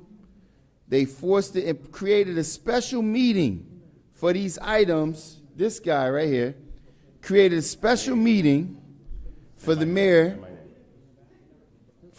to get his item through. Say my name. Again, the water boy. It's very clear. Okay. Now, listen to what Councilman Davila says. If you want to get something through, you need to go know who you bringing the item to. This videotape, we can go back to the tape. All right. Now, at last week's meeting, as a matter of fact, the item is coming forward tonight. She clearly said, it doesn't matter, and I'm paraphrasing. This wasn't the exact words. But the exact words is, it's the council's prerogative to approve it because 2 directors came forward and said, it did not go to committee, we did not approve it, and they pushed the item through anyway. Councilman Kalik said, it was in your package. The director sat right there and said, this was not in my package. In fact, you wasn't even there. Councilwoman Davila was the only one there, and we sat there and went through this and this and this one. He basically called her a liar. But that item, I said what I said. but that item don't mention was my on name. the agenda. Don't mention my name. But Keep that my- I got the keep floor. I my have the floor, name Council Out President. of your I have mouth. the Keep floor. my name out of your mouth. No, Keep I'm not just simple. wrapping it up. Keep your name out of my mouth. Council members, I said what I said. Now let him finish. Basically. Let him finish. Basically. Go ahead, Councilman. Finish. Go ahead. Go ahead. Make me. It's very clear. Make me. Make me. What do you mean make you? You can't. It's impossible. You don't even understand. You couldn't fathom to be able to do Councilman that. Jackson, stay focused in your Point of comment. order. Council members, Councilman Jackson, finish. We Maybe getting- if you can control the No, the we're not dais. controlling. Just finish your statement. Just go ahead. I'm We're working waiting on it. for- Oh, you're working on it. So again- while you're working on it, let me say. I have the floor, Council President. because I have you the look floor. like we are legal I have the department. floor. The lawyer's waiting. I have for the two floor, hours. Council President. We have executive session So, 8 o'clock. but I'm listen, waiting you for guys to are the finish ones who it. brought this up. But just finish. You guys are the ones who brought it up. No, but just go ahead. So yet again, because whatever disdain they have for Udine and him bringing this item forward, she knew if she's the chair of public safety and she has such a concern and she meets and she goes to committee meetings and she reads her agenda, why she ain't bring the item forward? Why didn't she, if she had some concerns about the item, why didn't she bring it to the committee and address those concerns? But see, but what's happening here is more shenanigans. See, this is because council doesn't even understand its role. While we don't monitor. You the only one understand. No. Just. No. The least amount of votes, I was the most contested. I had the BA, I had the council president, I had the mayor, I had the chairman. They spent $100,000 on that girl. I spent $6,000 and I kicked her ass while all of these people were supporting her. While they all knocking on doors. Well, listen, Councilman Mendez won an election by 1 vote. And he had nobody but Councilman McCoy and his sons working. They all ran a campaign against me. She spent 5 times the amount I spent. And they're trying to discredit the 30 votes. Listen.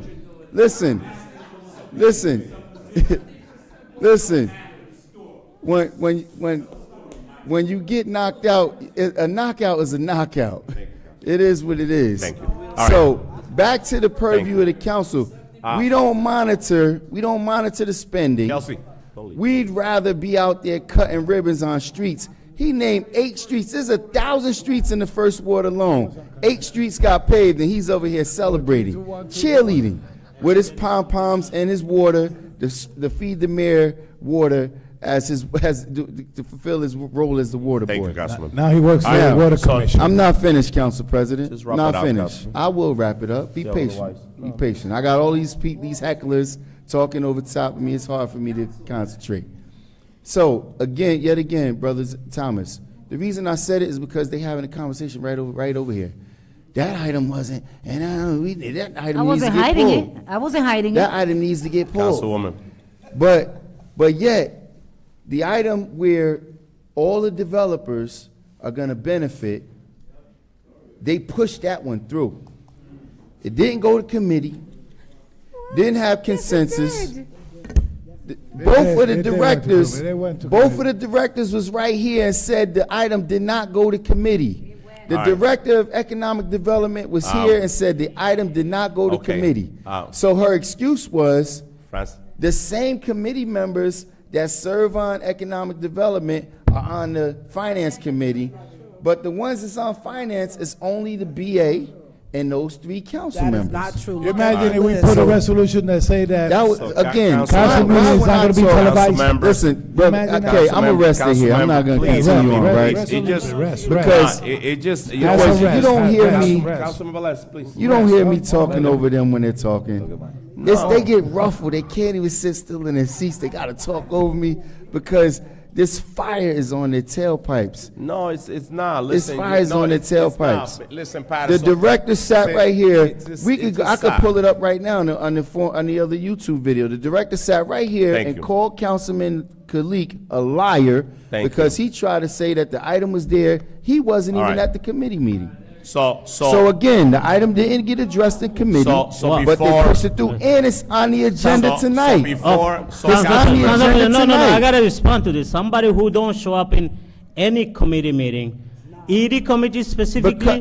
You're right, I don't show up at Go committee get meetings. go get the Because attendance those are from her. private, I did not- discussions. whole year. I'd rather I have, didn't even miss Just- I'd rather one have a year. discussion Every in public, week. Councilman but Khalid, yet please. I've Councilman never Khalid. missed one council Councilman meeting. Khalid, all I right. had surgery Thank the you, other day, the Councilman. next Thank day you, after Councilman. surgery. Point of order, council The next members, day after point of surgery. order. Okay, All right, the point of thank order you, is I thank have you. the floor. Point of order, The point of council order is I members. have Members the of the floor. public, we're getting. I'm not done. No, you're I'm not done. done. You finished. I'm Now, not done. Now, Zelly I'm and not Kelsey, done. you want me to tell you what Yet the again, chief, Brother you want me to Thomas, tell you what the chief of I'm police not said? done. Pay attention. I'm not Let done. me read the text that the chief of police said. I don't to us. attend these It will be, these committee we meetings need to sit because down. they're It will be private backdoor reckless conversations not to have a for him to conversation lick with the the police mayor's department before we bootstraps approve it. and them We're to not work, against. This is horrible. December negotiate the 10th, we deals for have the workshop. themselves. We're going to have a discussion. And December the 10th is going to be a regular meeting. We're going to take formal action. That's That's it. You that's made your what is decision, important. That is it. And once again, for the record, you know, the problem that Councilman Jackson has done, you know what, it's serious. He cares less about what we do in the council. Now, when the chief of police telling us it will be reckless for you guys to take action without having a conversation. All we want is to have a dialogue at the police Wait a minute. station. So you we're not put the delaying anything. agenda So with that together. being said, He we're going puts the into agenda executive together. session. Can I Brother have a motion Thomas, to go into executive session? he makes the Move agenda, but on. he's going to Move sit on, here and say that the Councilman. chief of police, Second. he's going to say the chief of police said it was Second. reckless. Why'd he put it on the agenda? Roll call, Madam Why Clerk. didn't he call you? Motion, who motioned it? Motion was moved by Councilwoman Davila, second by by Councilman Abdelaziz and Councilman Khalid. Do we have to vote? Yeah, Yes, we have sir. to vote to get into getting I know. into a executive session. Council President, she needs to read the item into. Roll call to suspend the regular meeting. Councilman Abdelaziz? Yes. Councilwoman Cotton? Yes. Councilwoman Davila? Yes. Councilman Jackson? Listen. No. So, before I vote, I'm telling you, Madam Clerk is gonna be. Every them time we girls vote, is you have gonna- to say something. Go ahead. I feel for you. Listen, girls. people. hey, listen. Let's be responsible. attention, Paterson. Let's be responsible. So the council president, whose only role is to coordinate the agenda, he put this item on the agenda. And now he says that the chief of police, No, that's fine. which chief of police? Oh. He just called you on your cell phone? He just brought it up tonight? The OIC. I guess the chief of police is sitting on my right-hand side because she's the one who whispered over to him, this item needs to get removed. Thank you, I like that title. He's the guy who made the agenda, but he's busy cheerleading and carrying water. Like, these water bottles, man, I'm gonna bring some football water bottles here next week because, Joe, I mean, you understand coming off the field and having somebody fresh on the sideline to give you a good cold drink of water. This is what's going on here. So he says the chief of police said it would be reckless and irresponsible for us to vote on it, but he put it on the agenda for tonight's vote. And then my item, who he says never got reviewed by legal, I did all the legal research. The attorney was sitting here last week. I sent it to them. It didn't get reviewed, but he pulls it off the agenda. This is the kind of stuff that we're talking about, Paterson. This is what we have to work with here. A cheerleading squad and a water boy. Water. Madam Clerk, my vote is no. Your vote, Councilman? Come on, hurry up, man. We need to drink water. Thank you, Madam Clerk. This is a serious matter here, people. To somebody, it's a joke. Calling people names and whatnot. The decision that we make here affect all of us, our everyday life. I'm not here to call anyone names. Since I've been a councilman,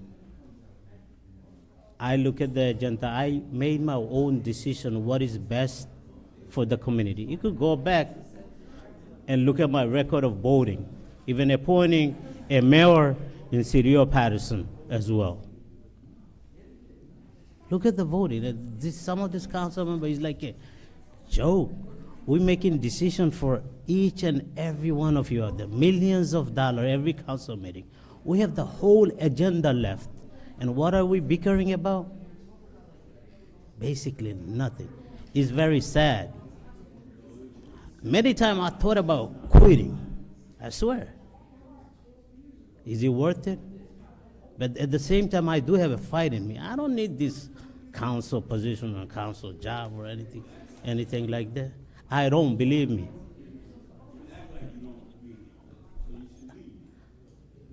Maybe I will one day. I would. You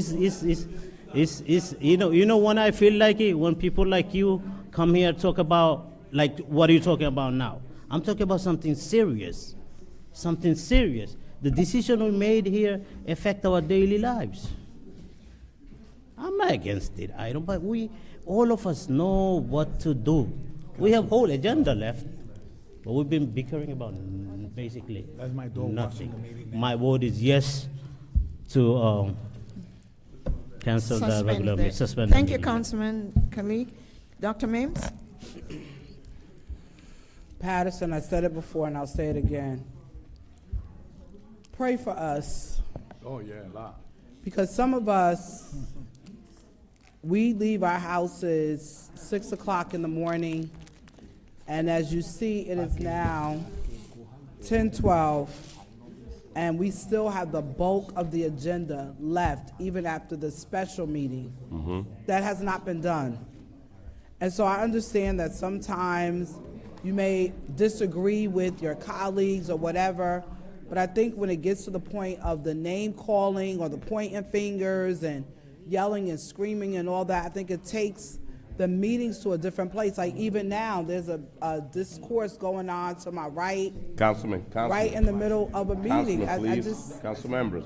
you know, Paterson, like, it's shameful. It's really sad that we come, we sit, and I didn't address it, but I think Mr. Price questioned the work that's being done. I need people to request through Oprah all of the items that we do approve and we do get done. There's a lot of work that gets done, and I do apologize that that item did not go through the proper channels where it should have went to public safety. We talked about it at that meeting. I was not here last week. I was on vacation. But it should have went through that process, and we would not be here.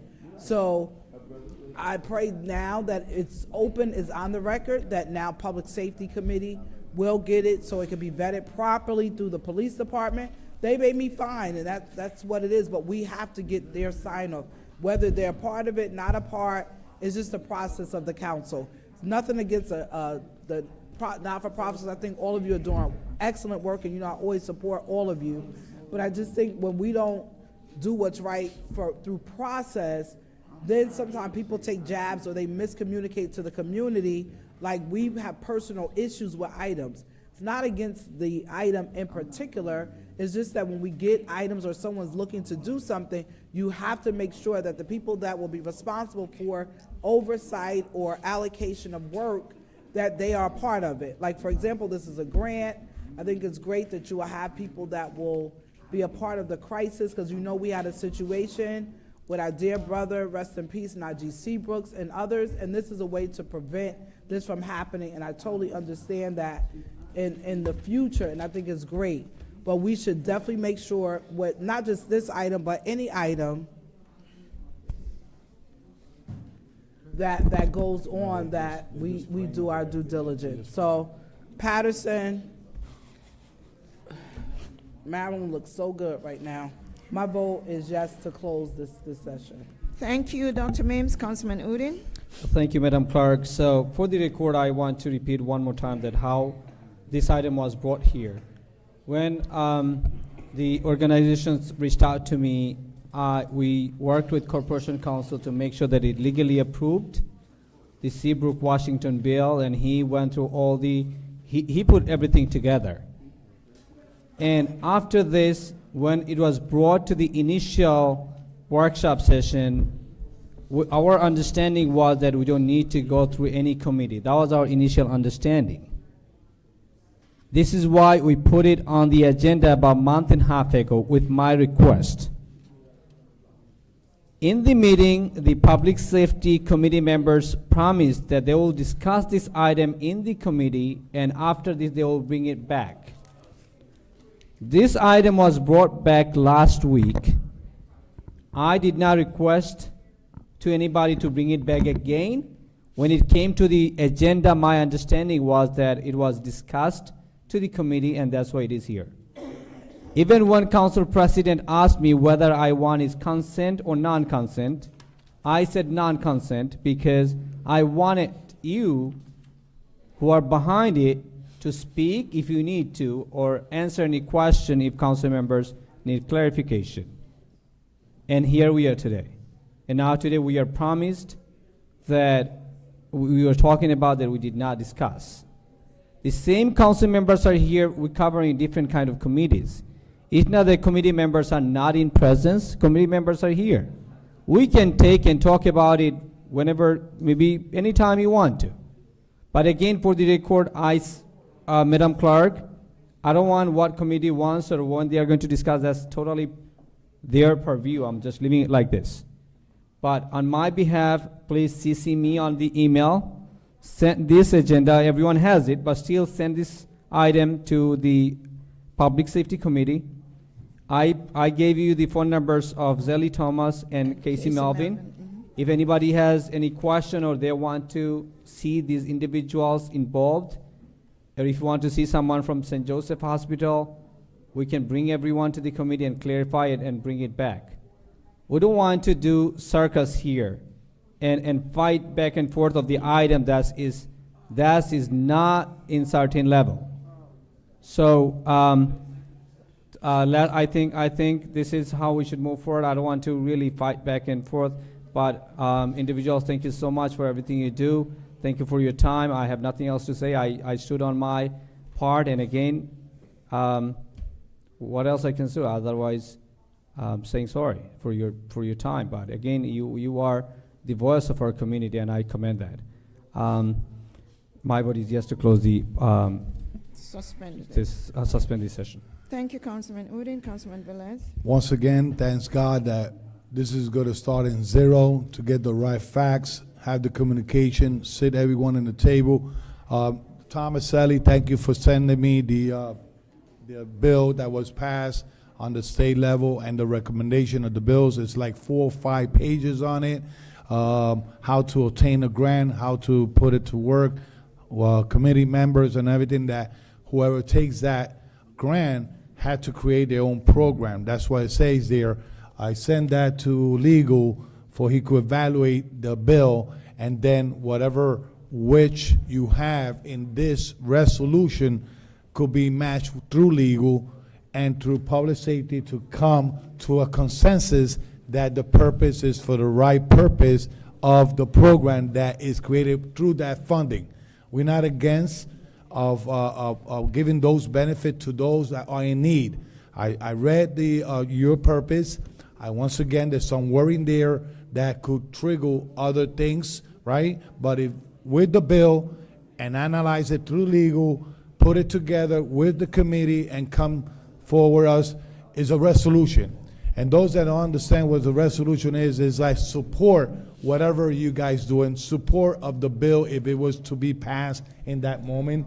Okay, but the bill already passed, the funding, it was allocated, you guys got the grant, okay? Now, what your intention is to build a program with those $2 million or whatever money you got, okay, to invest it in the community. But to do a resolution to enforce that is totally different. It's not gonna enforce, a resolution is not gonna enforce nothing. It's a memorizing, resolution is memorizing your goodwill. Ordinance is to implement with enforcement, right? Now, I gave it to corporate counsel. Corporate counsel is going to evaluate that bill. You guys are going to get ready to sit down in committee and bring something that do not distract anyone out there with the benefit, with the money, and the people that are going to take the benefit out of it. Now, I just asked because there was an argument here. Everybody was talking at the same time. I asked my wife, how's my dog is doing watching the meeting, and she sent me a picture. He's upside down. He's upside down because it's ridiculous. Listen, if my dog is watching the meeting, he's upside down. The people watching at home is saying, what the hell is going on there? It's embarrassing. Listen, let me say this, Council President, and I'm going to say it loud and clear. I thought myself that having one meeting a month, it was going to resolve a lot of arguments and complaint and, fighting in the council. Now I'm lost because we don't see each other only once a month. And now we have to expect to get to community once a month or twice with a workshop and a regular meeting. This scenario,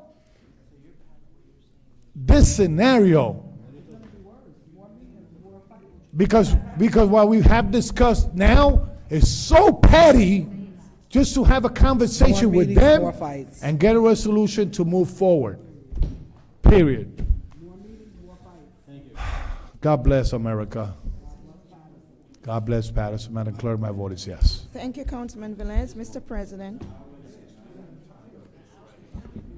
Well, I think that, let me just say, Brother Kelsey, you're a very respectful, you're a very respectful leader in the community. We like you. We love you. The city of Paterson love you. You're doing an outstanding job in the community. I feel bad that you guys went through this back and forth. It's just unacceptable. And look at the amount of time that they spent. The item, it was a simple discussion.